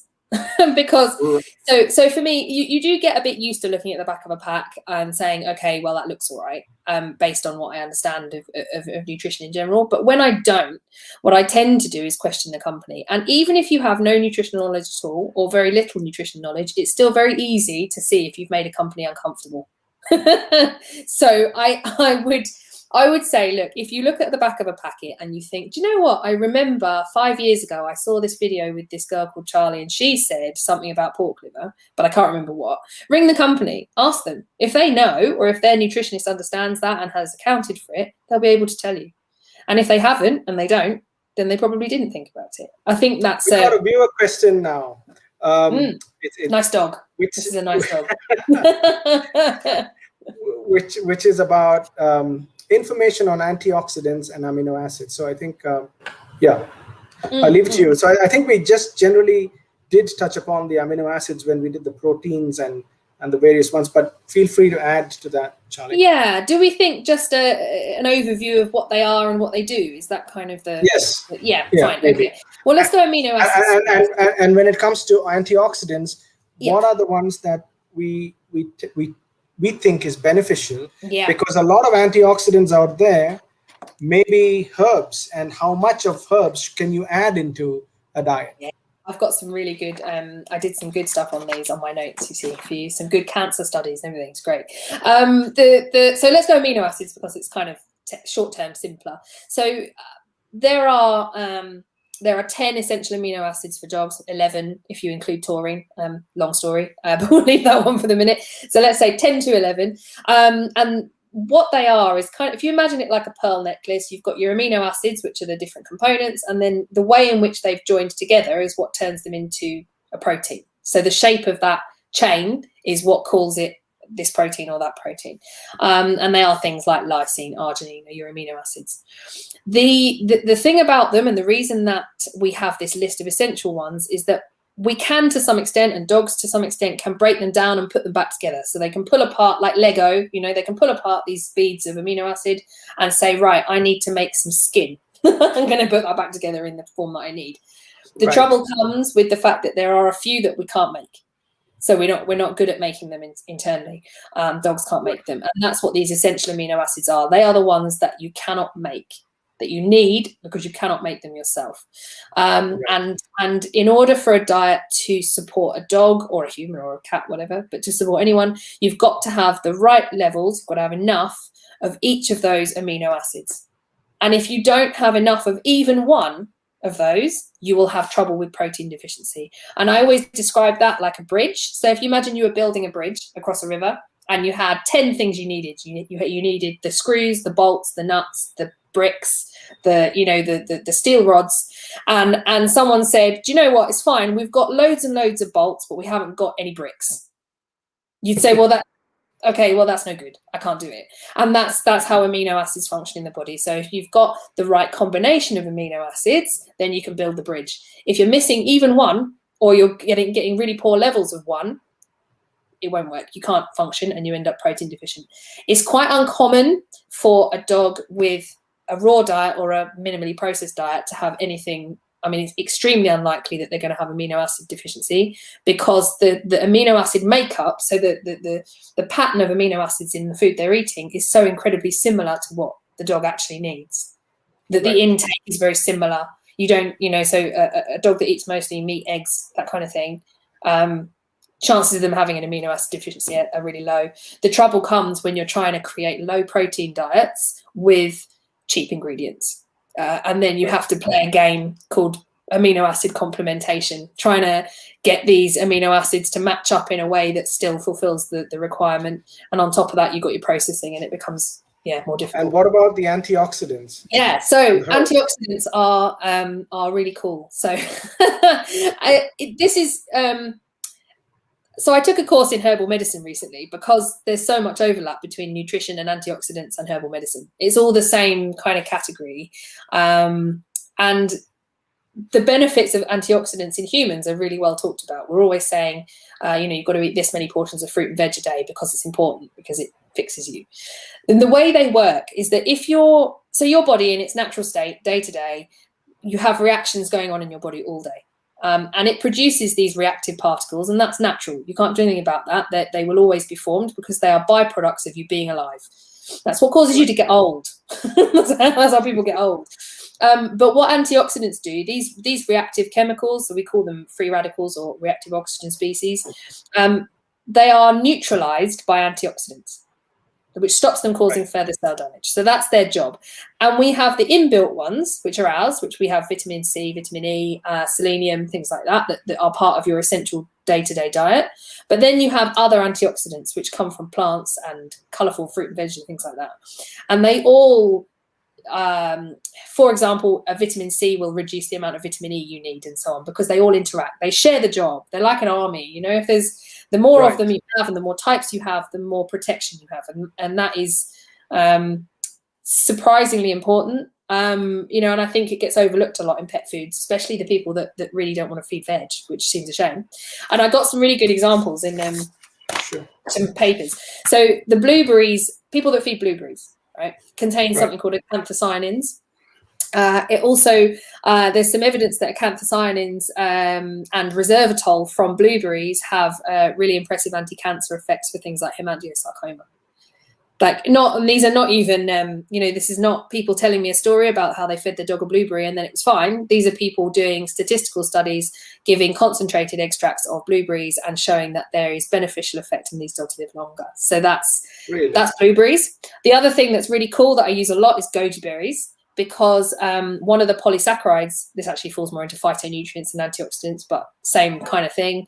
The goji berries have beneficial action in things like chronic pancreatitis. It reduces fibrosis and it reduces acute damage in acute pancreatitis. So, I mean, that's a really small number of things, but it's just amazing, how much potential benefit there is in antioxidants if we, I think it's a shame that we don't do it often enough, to be honest with you. So to kind of understand this, there's not just a single set of 5 or 10 antioxidants, but you need a plethora of them for a diet as against a meal. And this is supplied by phytonutrients. Absolutely. And from your herbs and berries, right? Yeah, and colors. The variety of colors is where it's. So the rainbow of colors is essential to deliver these otherwise not described as essential, but still do a great job, right? Yeah. Okay. Actually, there's a good point in terms of processing for that, because we don't really know how much damage we do to things like phytonutrients and antioxidants with cooking. Right. So we've got evidence for stuff like beta carotene, which is both a nutrient and an antioxidant. So we know how that is damaged by processing, but we actually don't tend to think about how much we might be damaging other things. So that's quite an interesting point, that we don't have any proof. So here's a lead-on question, though. So most of the berries that we have here, if you'd say blueberries and goji berries and cranberries, of course they are seasonal, right? So we don't get them through, and deep freezing them is not really a viable option. But most of the time you do get dried or air dried. Right? So how much damage do you think can happen to the nutrient profile of these if you were to air dry them? If you take it from what we do know about damage to things like beta carotene and vitamin C, the damage is worse the hotter it gets. So the hotter you are, the more damage you do. And so I do think that things that are relatively gently dried, I use dried goji berries in formulations a lot, because we don't have goji berries all year round, but the antioxidants they provide are still important enough to me to want to put them in people's recipes. So here's a flash thought. And correct me if I'm wrong. My brain is just overworking here. So if I were to look at the hierarchy of commercial dog food, right? Yeah. You've had canned food, then you got processed kibble, and now in the last 15, 20 years, maybe minimally processed food. Yeah. But what has essentially happened is the integrity of the ingredients that is retained. So is it safe to assume that any minimally processed diet is a next generation of nutritional delivery to a commercial dog food? I don't know how it is there, but over here, that's not quite the case. So it has, I think the way I phrased this in my notes is that it has extreme potential. I think that market, I think the potential to provide a minimally processed, dehydrated or cold pressed, that kind of food that is well balanced, but also has the benefit of the bioavailability, the antioxidants, all that kind of stuff. We're saying, look, we think it might be a bit damaged in the processing. The potential of products like that is incredible. Because so here's what sorry, Charlie. Here's what I'm thinking. If you do minimally processed, because as you said, the temperatures can vary. And can change the profile. So it's a silly way to look at it. But if I were to add water back, and the product comes back to near natural form, vis-a-vis the same minimally processed or dehydrated product that does not come back to natural form, is it safe to assume that there would be a difference in nutritional delivery? It seems, I think it would be hard to prove without lab tests, but it would be quite likely, because at the end of the day, if you're changing this, it's a bit like how I just spoke, I guess, about assuming that if beta carotene is damaged, that probably also other antioxidants would be damaged. I think it's reasonable to say, look, if the structure of the product has been actually changed, the chances are that other things have changed as well. It's hard to put a number on it. sure, unless someone can give you the post-processing numbers and say, look, we've tested the digestibility of this or whatever, it's hard to put a number on it. But I think it would be hard to not worry about that if it was different. So, yeah. So we got another lead-on question from the same gentleman from the States. Do raw diet have full amino acids and antioxidants? I guess what he means is if it's dense. So a raw diet, so it's pretty uncommon that I see a raw diet that does not have a good bioavailable balanced set of amino acids. So I think it's pretty uncommon that I worry about that. So I would say, yes, it's pretty likely. Even if there are other gaps in the diet, amino acids is unlikely to be one of them. So I say if you're feeding primarily meat, you're pretty happy on that.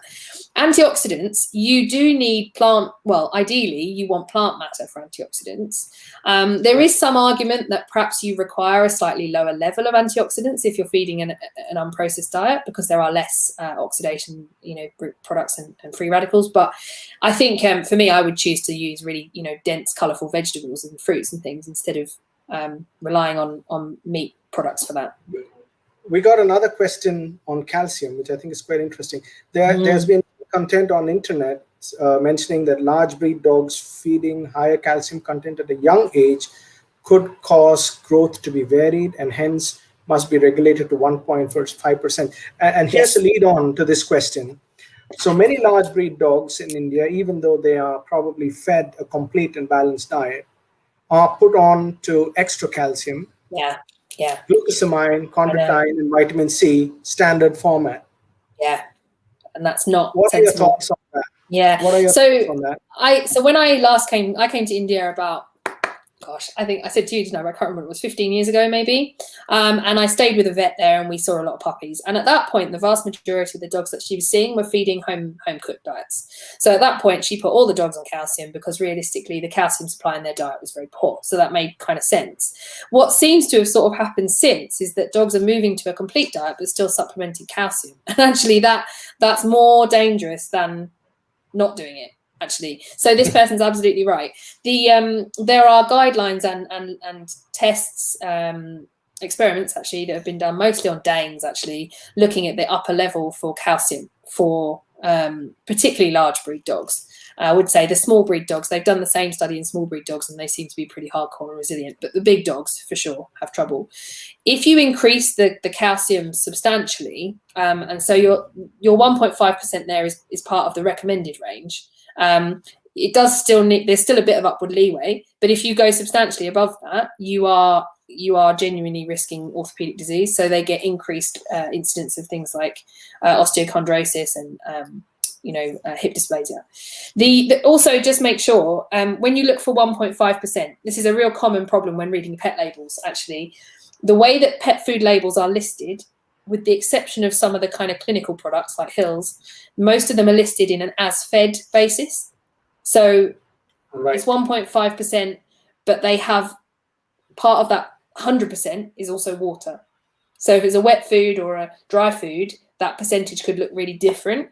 So it's quite important that you make sure if you're looking for a product for a puppy and you're looking for that 1.5%, that it needs to be 1.5 dry matter that you're looking for. So as a thumb rule, should we just look at nutritional profile, irrespective of what form, from a dry matter basis? If you can, if you have a way to do it, because the other acceptable ways per 1,000 kilocalories is also acceptable.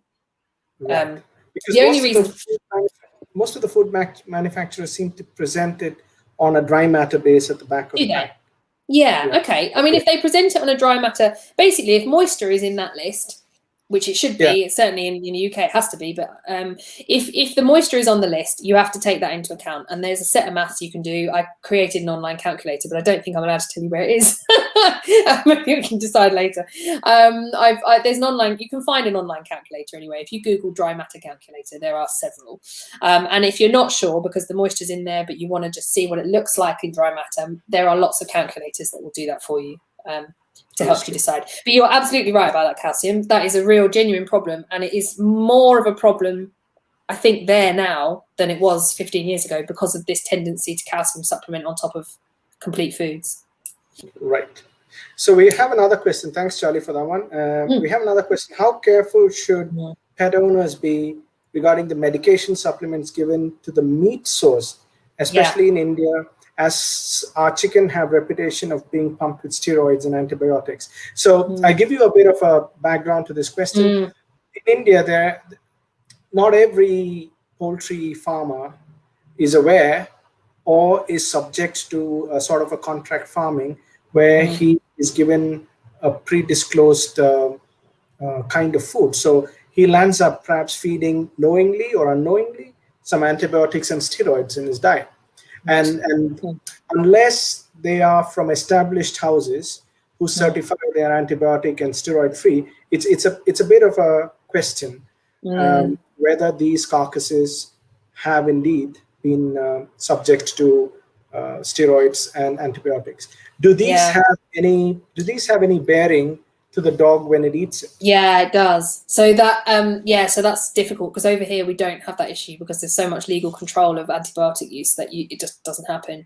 We have what we call withdrawal periods, which I'm sure the certified farms probably do over there, where they are required to, if they use antibiotics, they're required to wait until a time where we know that the antibiotic is gone for the animal. The biggest problem with that combination of stuff, I would say steroids we don't want, but probably the levels are not a big deal. Antibiotics is a big deal because low levels of antibiotics is what causes antibiotic resistance.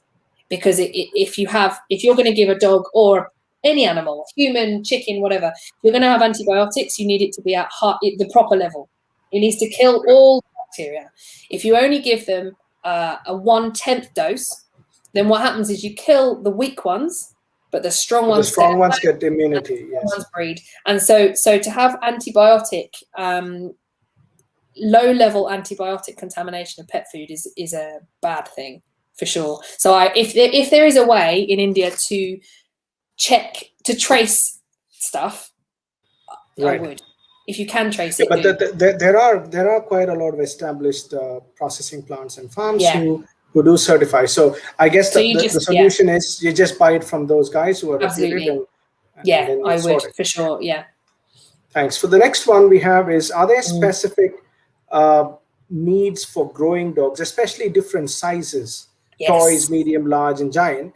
Because here's the thing. So in processed kibble, we do find the segmentation of size-wise segmentation. Yes. And then there are some who come in with breed-specific requirements. But when you go to the natural side, it just doesn't seem to matter, right? So can you tell us and enlighten us about this one? Yes, yeah. So I had this question actually sent to me yesterday or the day before as well from a veterinary colleague in the UK who had a company asking them, to stock this was a dehydrated product or cold pressed, I can't remember, but a non-kibble, and they were trying to explain the fact that their product did not need a separate puppy product. And the vet felt immediately really uncomfortable about that and emailed me and said, I don't like this, I feel really wrong about this. And actually when I looked at their nutrient analysis and checked their argument that they put to him, actually it's fine.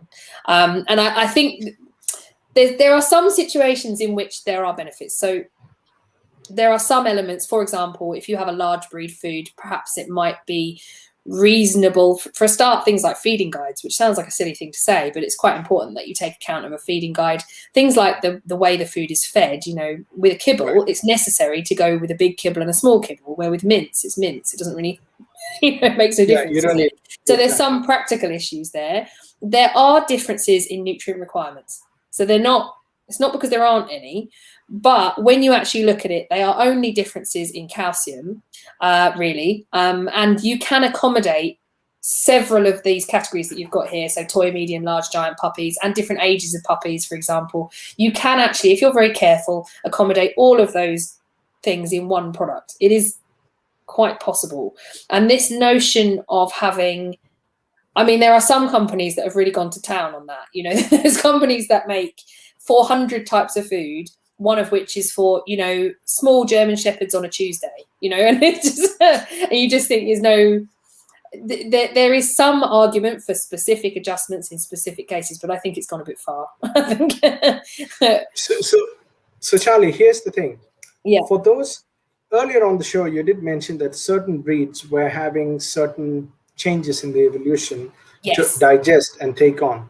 So is this the base on which breed-specific diets are customized? And is that the way it's commercialized, or is it commercialized? I think it's both. I think it's both. So there are some justifiable situations in which a particular food would make sense. So your Dalmatians is a good example. So if you have a large proportion of Dalmatians affected by purine metabolism issues, so that they create urine stones, then I think it's quite justifiable to say, look, this diet is low in purines. We've created this diet that's low in purines, and it will help to prevent this issue in your dog. And I think that's justifiable. But what's now happened is that because there's companies that want everybody to feel equally special. So they're sort of thinking, okay, well, the Dalmatian owner's really happy because they've got a product with a Dalmatian on. I'm very guilty of this, I have to say. Like there's a packet of dog food in the waiting room out here with a Rottweiler on the front. I kid you not. I went, oh, look, Rottweiler. And I would do that in a shop. And I think that's somehow what they're doing sometimes. So I don't think there is a necessity for there to be a breed product for every breed. I think it's gone a bit commercial in that way. So whilst I think the original intention was probably quite sensible, and for certain breeds I can see the logic, I think there are some, a lot of companies have gone the nth degree and started making Labrador diet, which I'm not sure is necessary, to be honest with you. Right. And what about Great Danes? We've heard that growing Great Danes need a much larger quantity of food. Yes. So can you enlighten us about that? And why specifically Great Danes? Yeah, Danes, it's more just an evidence and a history thing. We know that Great Danes will use up to 30% more calories when they're growing up to 6 months. So they're early stage. So the calculations we do for a Great Dane are very different to the calculations we do for calories in a Newfoundland. There is some talk of them having poor absorption, and just not coping very well. And there are plenty of Great Danes as adults who have absorptive issues. And I think it's probably related to that their ability to absorb the food is affected. I would say there's not yet any studies on what happens if you then put those Danes on raw foods or more digestible foods. So that's an interesting area. If anybody's got, 50 grand and wants to go and investigate that, let me know. Because I get the feeling that it might actually not be quite as clear cut as that. I get the feeling that actually if you put these dogs on digestible diets, the difference might not be quite so stark. But for the minute, it looks like calorie content is, does need to be 30% higher, or intake needs to be 30% higher for a Dane. Here's a very interesting question from Sophia. Yes. Bloating that occurs in dogs, and very relevant given we're talking about exactly. So does this kind of your thoughts on that? Is that basically dry food and water, or is it something to do with the workout regime? Yeah, it doesn't, so to speak, right? Yeah, so there was a lot of talk, on social media. You get a lot of talk talking about how it's kibble causes more dilation volvulus, which is what we call bloat or GDV. Actually, we have seen raw fed gastric dilations in this practice, and when we were talking on social media in a group of vets the other week, and talking about the fact that actually they've seen a substantial number of raw fed gastric dilations. So I'm not convinced it is to do with the type of food. I think it's more to do with the management and the way they're eating it. Certainly at some point someone might look into this in a bit more detail and make clarify it a bit better. I suspect it's more to do with the original problems we expected, which is things like the way they eat. So dogs that eat, like we were saying with kibble, dogs that swallow things whole, and dogs that gulp, and dogs that have a tendency to end up with a stomach full of air, those dogs are inherently at risk because their stomach's very large when they've eaten and very light. So that's more likely to spin. You've then got the issue of the way we've bred some of our dogs makes them more prone. So the dogs with the very deep chests, the Danes, are incredibly prone to twisted gut, that their conformation in the first place makes them vulnerable, and also to do with exercise. So for me, I make sure that a dog has been, if they've been exercised, I make sure that they've stopped panting and calmed down before I feed them. So you don't get this. I kind of feel inclined to do an impression of what they do. But, you know how a dog, when they're trying to drink, when they're excited, they kind of swallow air, don't they? And the same will happen if you. I think a lot of people hear in their head not to exercise their dog after a big meal, but I think a lot of people get back from the walk, feed the dog, and then walk off. And I think that is an error as well. I think you need to make sure the dog is calm, feed the dog, and then leave them alone for a few hours so that they don't then encourage it. I would say there are definitely people. One of my own dogs had a GDV, and I would say sometimes it just is just crap luck, and it is a real shame. And I think we try really hard. And this was a raw fed, well looked after vet's dog, and sometimes there's nothing you can do. It's the breed, yeah. So, how different is the need of a senior dog and lifestyle conditions like kidneys, pancreatitis, diabetes? How differently should we address them? Yeah. For some of these conditions, the requirements are really very different. So that's depends. It's a sliding scale. So senior dogs, for me, the biggest problem is that they get fat. I know that sounds really obvious, and the answer to that in anyone's head is, well, just feed them less. But the issue with that then becomes, when you get to the really low calorie intakes, we have the same problem as we did with the working dogs, where we're saying, look, we need to get enough of these other nutrients into the dog. So if we're feeding hardly any food, then they're also going to be deficient in other things. And I think that's a problem. So senior dogs, it is about, for me, maintaining their body condition, with an appropriate protein level, but whilst also being able to get their calories down a bit. There are other things you can do in terms of antioxidants and omega-3s for quite a lot of these conditions. So omega-3 is EPA, DHA are the two important types that we care about, mostly from fish. And those are really important as an anti-inflammatory chemical, as it were, to huge numbers of senior medical conditions: kidney disease, arthritis. If you get a high enough dose, it will help you with arthritis, skin disease. I think senior dogs for sure. I go for a lower calorie, higher nutrient density though, and perhaps look at stuff like omega-3s because they are generically, beneficial. Is there a question from a viewer? Is raw food diet is raw food diet good for older dogs which are suffering from gingival hyperplasia? We see a lot of gingival hyperplasia here, and I think unfortunately there's not a whole lot you can do or certainly not a whole lot that's proven anyway from a dietary perspective. It is helpful to have clean teeth because then you don't get the infections under the gum, because obviously the gingival hyperplasia itself is kind of harmless as long as it doesn't get infected or chewed, and I do think sometimes when you've got these dogs with lots of kind of pockets, it's quite helpful to make sure the teeth are clean. So I can see that there would be potential benefit to careful chewing, if so long as they're not going to catch them with bone or whatever. Outside of that, I think you would be looking at herbal medicine really, which is a tad beyond my remit, but I can even see in my head, I can see my TCM, my traditional Chinese medicine herbal friend, and I'm sure she's probably got 25 solutions to that from a herbal medicine point of view, because at the end of the day, it's cellular proliferation. I bet there's a herbal veterinary surgeon that could contribute to that answer a bit better than me. Another viewer question is fish and fish oil essential for the diet in dogs, and why? And as a lead on, we know that cats don't swim, but they still love fish, and we feed them fish. Dogs don't swim either. I mean, they're not amphibious, so to speak. No. But we do feed them fish oils as well. Absolutely, yeah. So this comes down in its natural form. How did they manage omega? Yeah, so in the UK, right, so this is a fascinating thing. So the notion of prey model, right, I'm going to have to go backwards a bit. When we talk about this species-appropriate diets and things and prey model, what we forget, especially in the UK, is that we're not allowed to use certain parts of the animal because of disease control. And there are quite high levels of EPA, DHA, so these two animal-based omega-3s in things like brain, so animal brain. And there are also higher levels of omega-3 in free-range reared animal meats. So it's not just fish where EPA DHA comes from, but the problem in pet food is that we're not allowed to use the areas of that animal that contain it because of, so here it's BSE, we're not allowed to use the majority of, in fact, almost any brain that's used for BSE, any ruminant, and also the fact that, you know, we're not.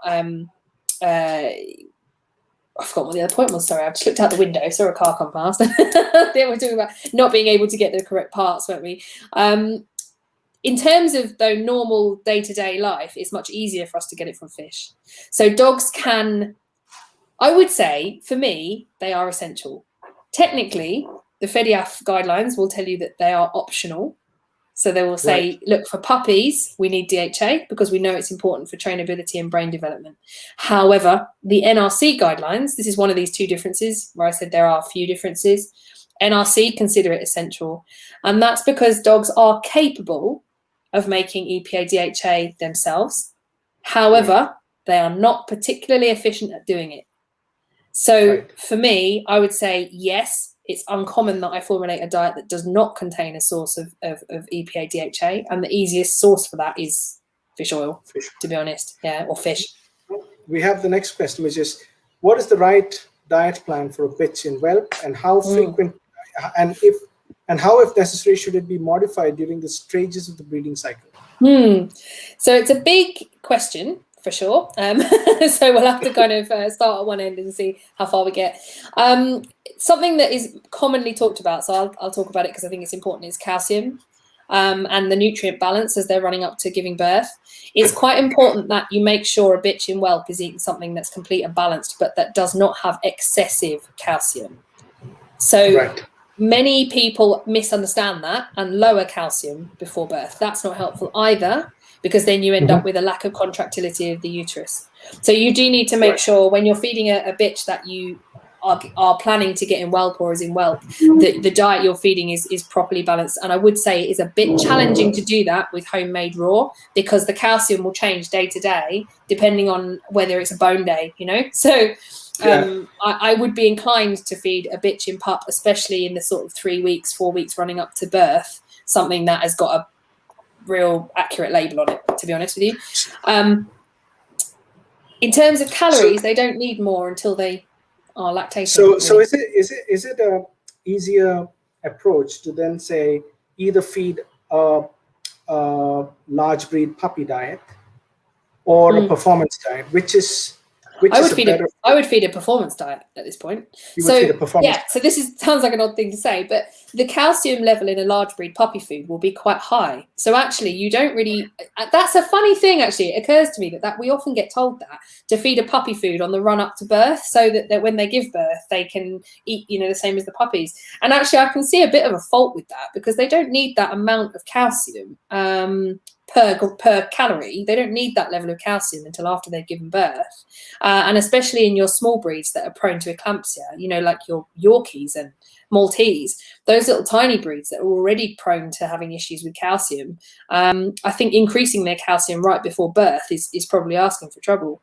I tend to leave these dogs on a good quality, digestible, well-balanced adult diet until they whelp.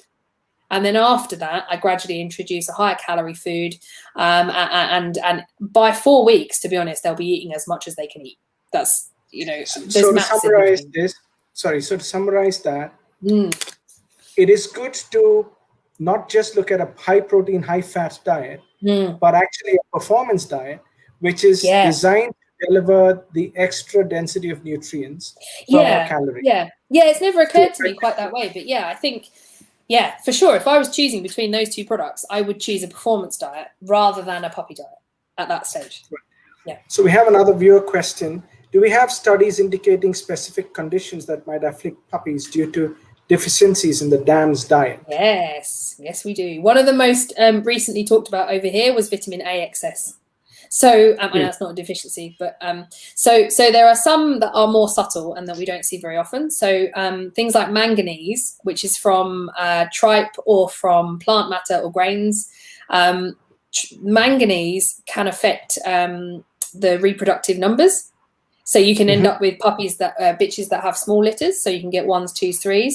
And I speculate a little bit over how many bull breeds over here are affected by that, because the majority of kind of English bulldogs and things over here are raw fed. And I would say, just from talking to them, a lot of them are raw fed in a manner that I think is probably manganese deficient. And then they produce there's genetic predisposition too, but I think that's contributing. Also, vitamin A, then, people that feed lots and lots of liver from particularly cattle or sheep, the vitamin A excess or cod liver oil can cause cleft palates in puppies. And it's quite, it's actually Mike Davies, one of our board certified nutritionists over here, wrote an article on that, of people buying butcher's mixes from the butcher shop for raw diets with excessive amounts of liver, causing their puppies to then all have cleft palates. So yeah, for sure. I think another good reason why, you know, given that it's such a short period and it's so important, I think it's a good idea to either feed something that has got a guarantee on it, you know, so something stamped with a guarantee that you know it's complete, or consider whether you consult a nutritionist when you've got a bitch in whelp if you're not sure, because it's such a big deal when it goes wrong, you know. I understand. So when we when we talk about deficiencies and balances, to kind of sum that answer, it's mainly imbalances that could cause in more areas than one that we think that it really affects. For example, I never knew that litter sizes needed manganese content. I was always about zinc, selenium, vitamin E. Yeah, that too. And manganese, I thought, was for basically ligamentation for the large breeds that really need to work on. But here you have your comment tends to believe that litter sizes also, manganese also needs to play a big role for litter sizes, right? Yeah. So to sum it, and that's in fact our next question. So the critical elements that is needed for from a nutritional perspective, from puppy to adolescent, because adolescent can be quite different for different breeds, ranging up to 3 years out. Would that vary? I mean, vary from stage to stage and breed to breed, or would that be the same but extended period of time? It does vary a little bit, but I would say there's a lot of there's so much overlap that, like we said, with all these kind of breed specific foods, you can be sometimes one food can still support, you know, one set of rules can support a broad number of dogs. But there's a few specific differences just in terms of that upper limit of calcium for large breeds doesn't apply so stringently to small breeds. There aren't very many studies in small breeds, but in the ones where they have dealt with it, it's actually the case that nothing happened.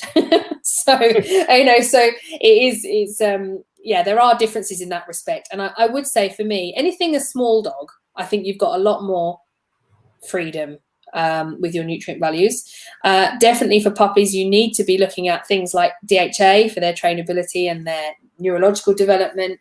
You need to make sure they've got, I know we were just talking about manganese, but I just, because I hang out in the raw fed circles a lot, manganese deficiency is something that I think is quite common. So that's why I kind of bring it up, because that results in like you say, ligament damage. I think some of the dogs over here that are suffering cruciate ligament damage really early in life, I think some of those, it's because their growth rate coupled with manganese deficiency, and it is just not supporting their weight growth, you know, their weight like it should. You know, so I think that if possible, use something like a FEDIAF guideline to base your pet food on if you're making a pet food. It's hard. I kind of don't want to be too,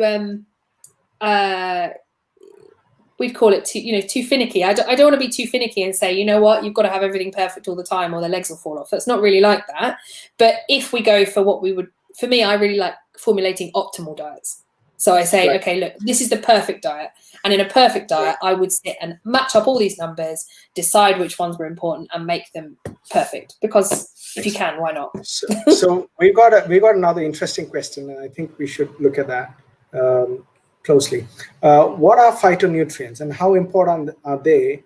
And what recommended do's and don'ts when it comes to inclusion of vegetables in a canine's diet? Okay, fine.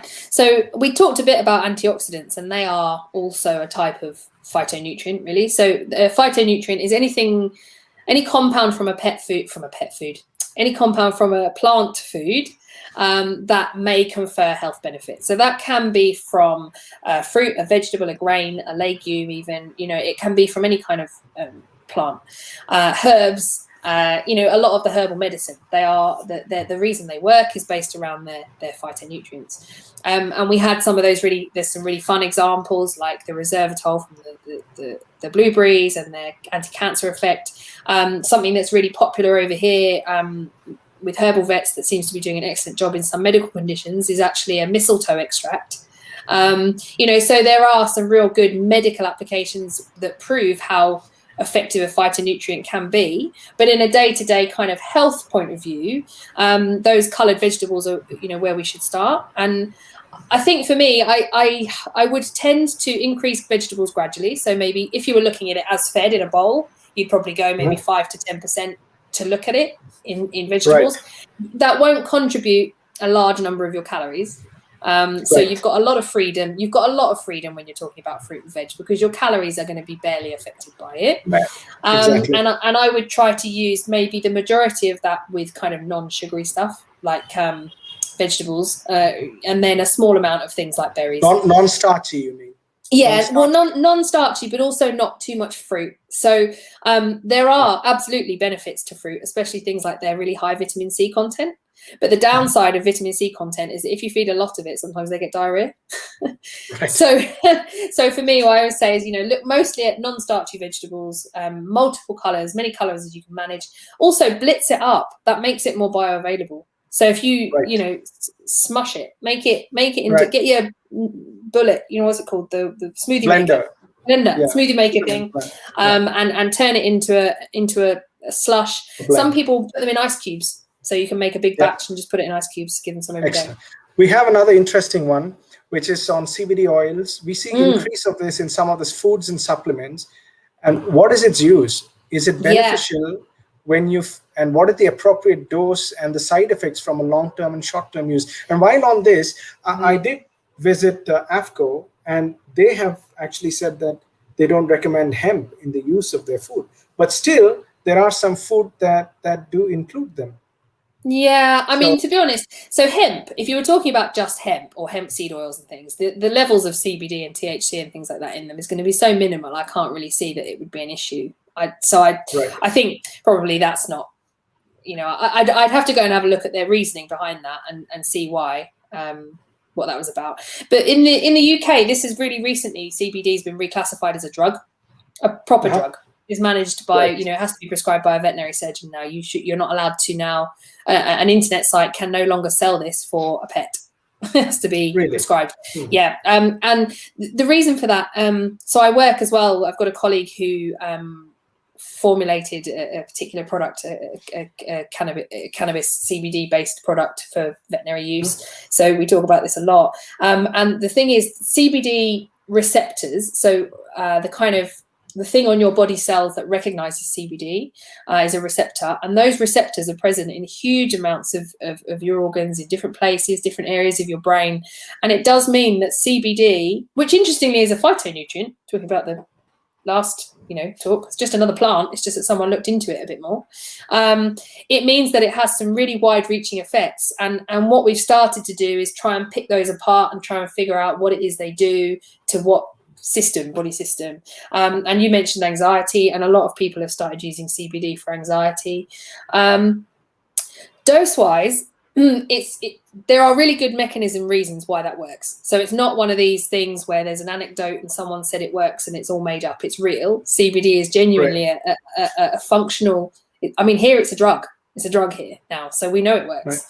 But what we do have to make sure is that where we're sourcing it from, that is something that's really important, because like we just said about hemp seed oil, lots of people sell things that are they can write CBD on the packet, but the content of CBD is actually really insanely low. But here's the thing. I read a report that says that if your dog is on a natural diet, but by nature he becomes more balanced, and he is a much calmer, less volatile dog.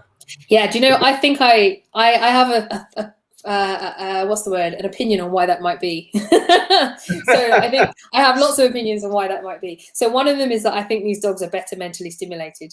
So I think these dogs, there are dogs who, eat the same biscuit every day, don't really want to eat. It's really miserable. I just can't imagine doing that myself, how bored I'd be. And I think maybe part of it is mental stimulation, but more to the point, I think this is to do with antioxidants. I think it's to do with better bioavailable nutrients, because in jails in Australia, they tested, this is human inmates, they tested giving them supplementary omega-3 and B vitamins. So to see, and it reduces their aggression scores and the number of outbursts. So strangely, this is contrary to the age. At some point, I do remember people, at least in India, saying that if you feed raw, the dog is going to get more aggressive. No. But it isn't so. It actually calms them, makes them more balanced, and I believe that they are also more. Oh, there we go.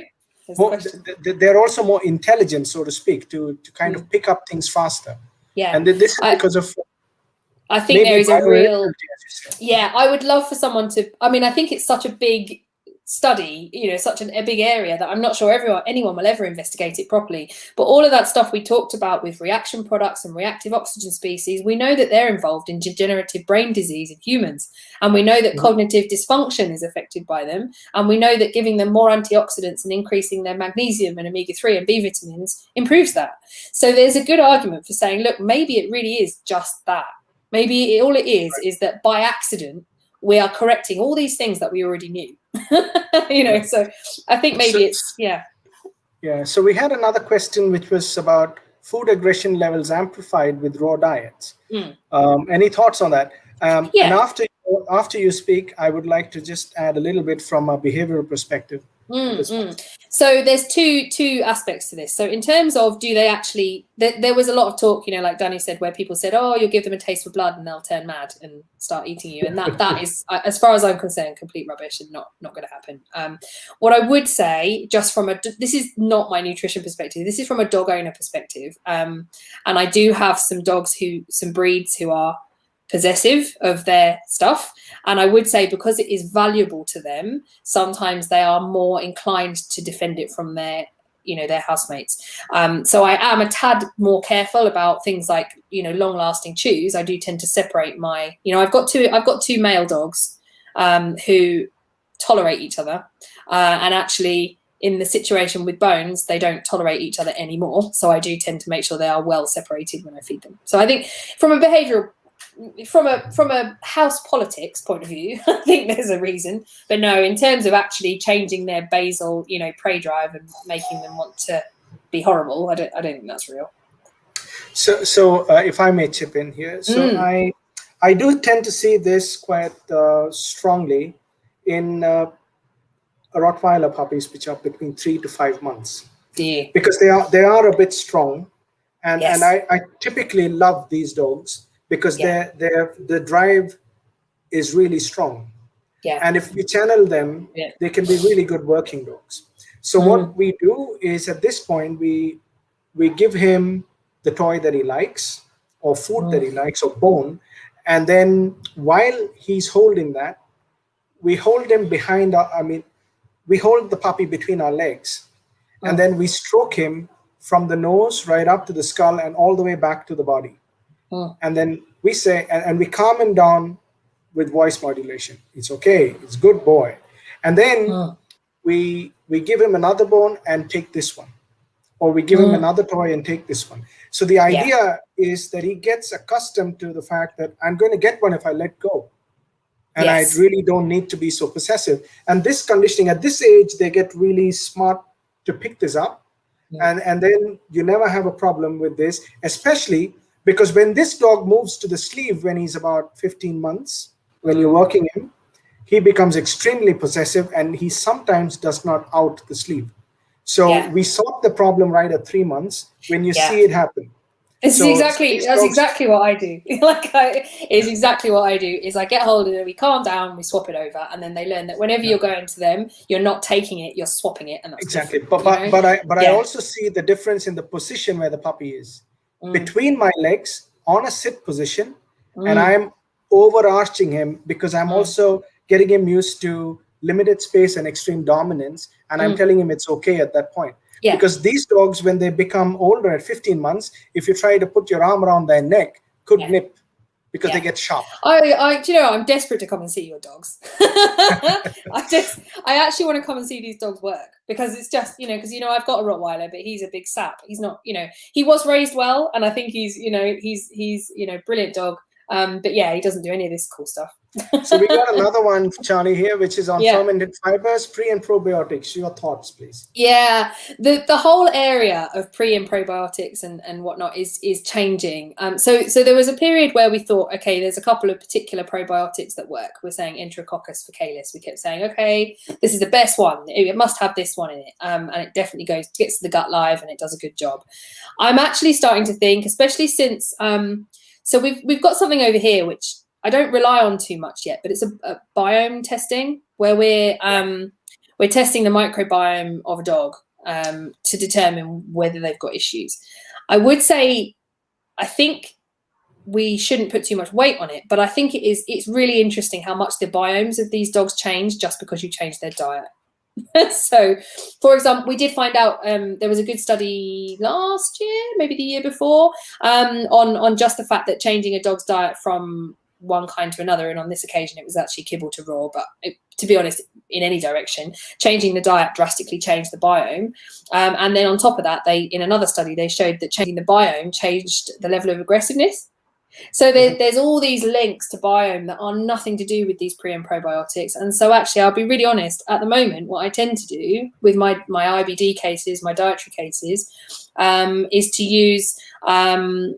change the diet first and try to address things like deficiencies and allergies before I do pre and probiotic fibers, pre and probiotic bacteria, because I'm not, well, probiotics particularly, I'm not convinced really make any difference. I think a lot of it is marketing. But prebiotics and fiber in general have good place, in the right conditions, for sure. So here's what my observations are on the pre and probiotics, right? So most of the dog food has something on the label that says, 3 billion CFU in every kilogram. But what they don't really say is how much of that would survive between the mouth and get to the gut. And while we would supplement, let's say, a few of these, you can't really supply all of them. Or even a fraction of them, because there are millions and millions of them inside. But the fact is that I think the cocktail perhaps is more important, if at all they add any significant change, provided it's not a natural diet. Because when you feed a natural diet, I believe that those organisms are still present in the food, and they keep repopulating the biome, as you said. Exactly. Yeah. So does that kind of make sense in a way to carry on this assumption, or is it that in the raw diet too, by just virtue of changing the biome, the repopulation occurs, and therefore it's solving the purpose, and you don't need supplementation? How does that work? I don't think we need live bacteria in most cases. There are definitely cases where over here we're starting to do crazy things like fecal transplants, where we know that the biome is so damaged that there is no alternative. But I would say for most dogs, I think we jump to them too quick sometimes. I think we try and use these existing bacteria to solve a bigger problem, and I kind of feel like we ought to be looking at the diet type first and getting something that's more digestible to those dogs, getting something that is whole food potentially if they're not used to that, or if it's raw, then try cooking it and things like that. I think we ought to try and adjusting fiber levels is important as well, because some dogs really require more fibers than others. But yeah, I think I spend a lot of time messing around with the IBD dogs and dogs with real serious gut disturbance, and it's very rare that probiotics is the thing that fixes them. It's usually something else. I think I would say that those are I think maybe that we could call them the sugar on the top. We say, sometimes they are the extra thing. But yeah, there's a lot of other stuff before that, I think. So how safe is spirulina? Yes, as far as I'm perfectly happy with spirulina. I'm now unnerved that I'm unnerved that maybe I'm hearing something that maybe he said something that I haven't. But no, it's quite a good source of antioxidants, because again, the blue color is indicative that it contains antioxidants. Yeah. Raw garlic. Yeah.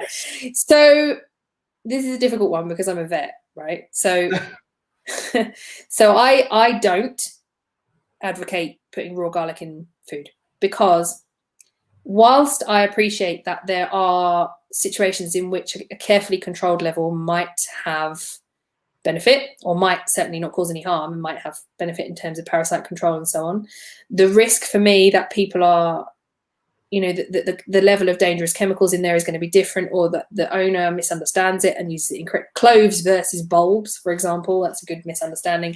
The risk to me, and the fact that I am a vet and I feel like I can only recommend, really proven things, I guess, makes me nervous to support the use of raw garlic. I would say for someone that there are definitely in the UK and almost certainly over there will be good herbally qualified vets who can help you to do it safely. And it is uncommon. It's uncommon that they develop anemia, but because I guess I get the worst of it, because I see all the sick dogs, you've only got to see a couple to make you nervous, and then you just think, actually, do you know what? I'm not sure that it's worth it. So no, personally, I wouldn't choose to. What about liver failure in dogs? And is that because, do you see evidence that dogs fed on dry food tend to get more liver disorders? I don't see this, and I'm not sure where Amar's heard it from. So that's difficult. If we knew what we were looking at, that would help a bit. But I guess there's a lot to be said for understanding the origin of the problem. So, for example, it might be to do with copper. There was some talk about the fact that all the copper supplements that are used in dry food might be contributing to copper storage disease in dogs, and that was one element, individual situation where I would say, look, there's a possibility that because we're having to supplement copper in a suboptimal way, maybe we're contributing to copper storage. I would struggle to say generically that dry food causes liver disease. I think that's probably unlikely to be the case, except for very specific situations like that copper study.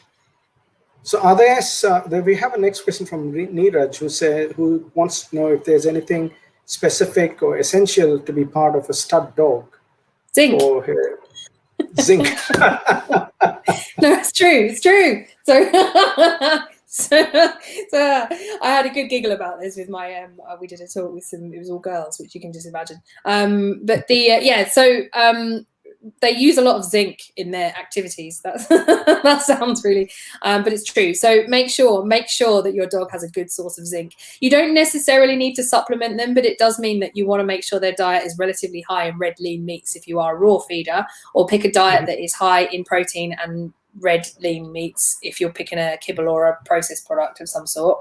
Also make sure, this sounds really kind of sideways and a bit livestocky, but if it's a big dog, so if you're dealing with a dog for whom the actual activity of mounting is like a effort, make sure that your dog has sufficient manganese, not only for their sperm count, but for the fact that they are performing an activity that they might do their cruciate. That'd be a really sad thing. I think as ever, nutritionally balanced, but the particular nutrients I'd be bothered about, I think, are zinc and manganese for those dogs. Excellent. Thanks a lot, Charlie. Should we stick to one brand of food or change it on occasion? Yeah. So there was a really interesting paper that showed that the majority of even dry pet foods who claim to have a guaranteed analysis were not actually complete. So that's I think where that comes from. So, and I would agree, I have concerns about that. So it is fair to say that what we tend to assume that a kibble pack, especially of a high quality brand, will be exactly as it says on the tin. So we quite often just assume they're right and that they're correct. But the fact is, all pet food is created from what was primarily a whole food, and naturally there will be variation from batch to batch. And this study showed that when they tested all these products who claimed to meet FEDIAF guidelines or NRC, that actually they didn't.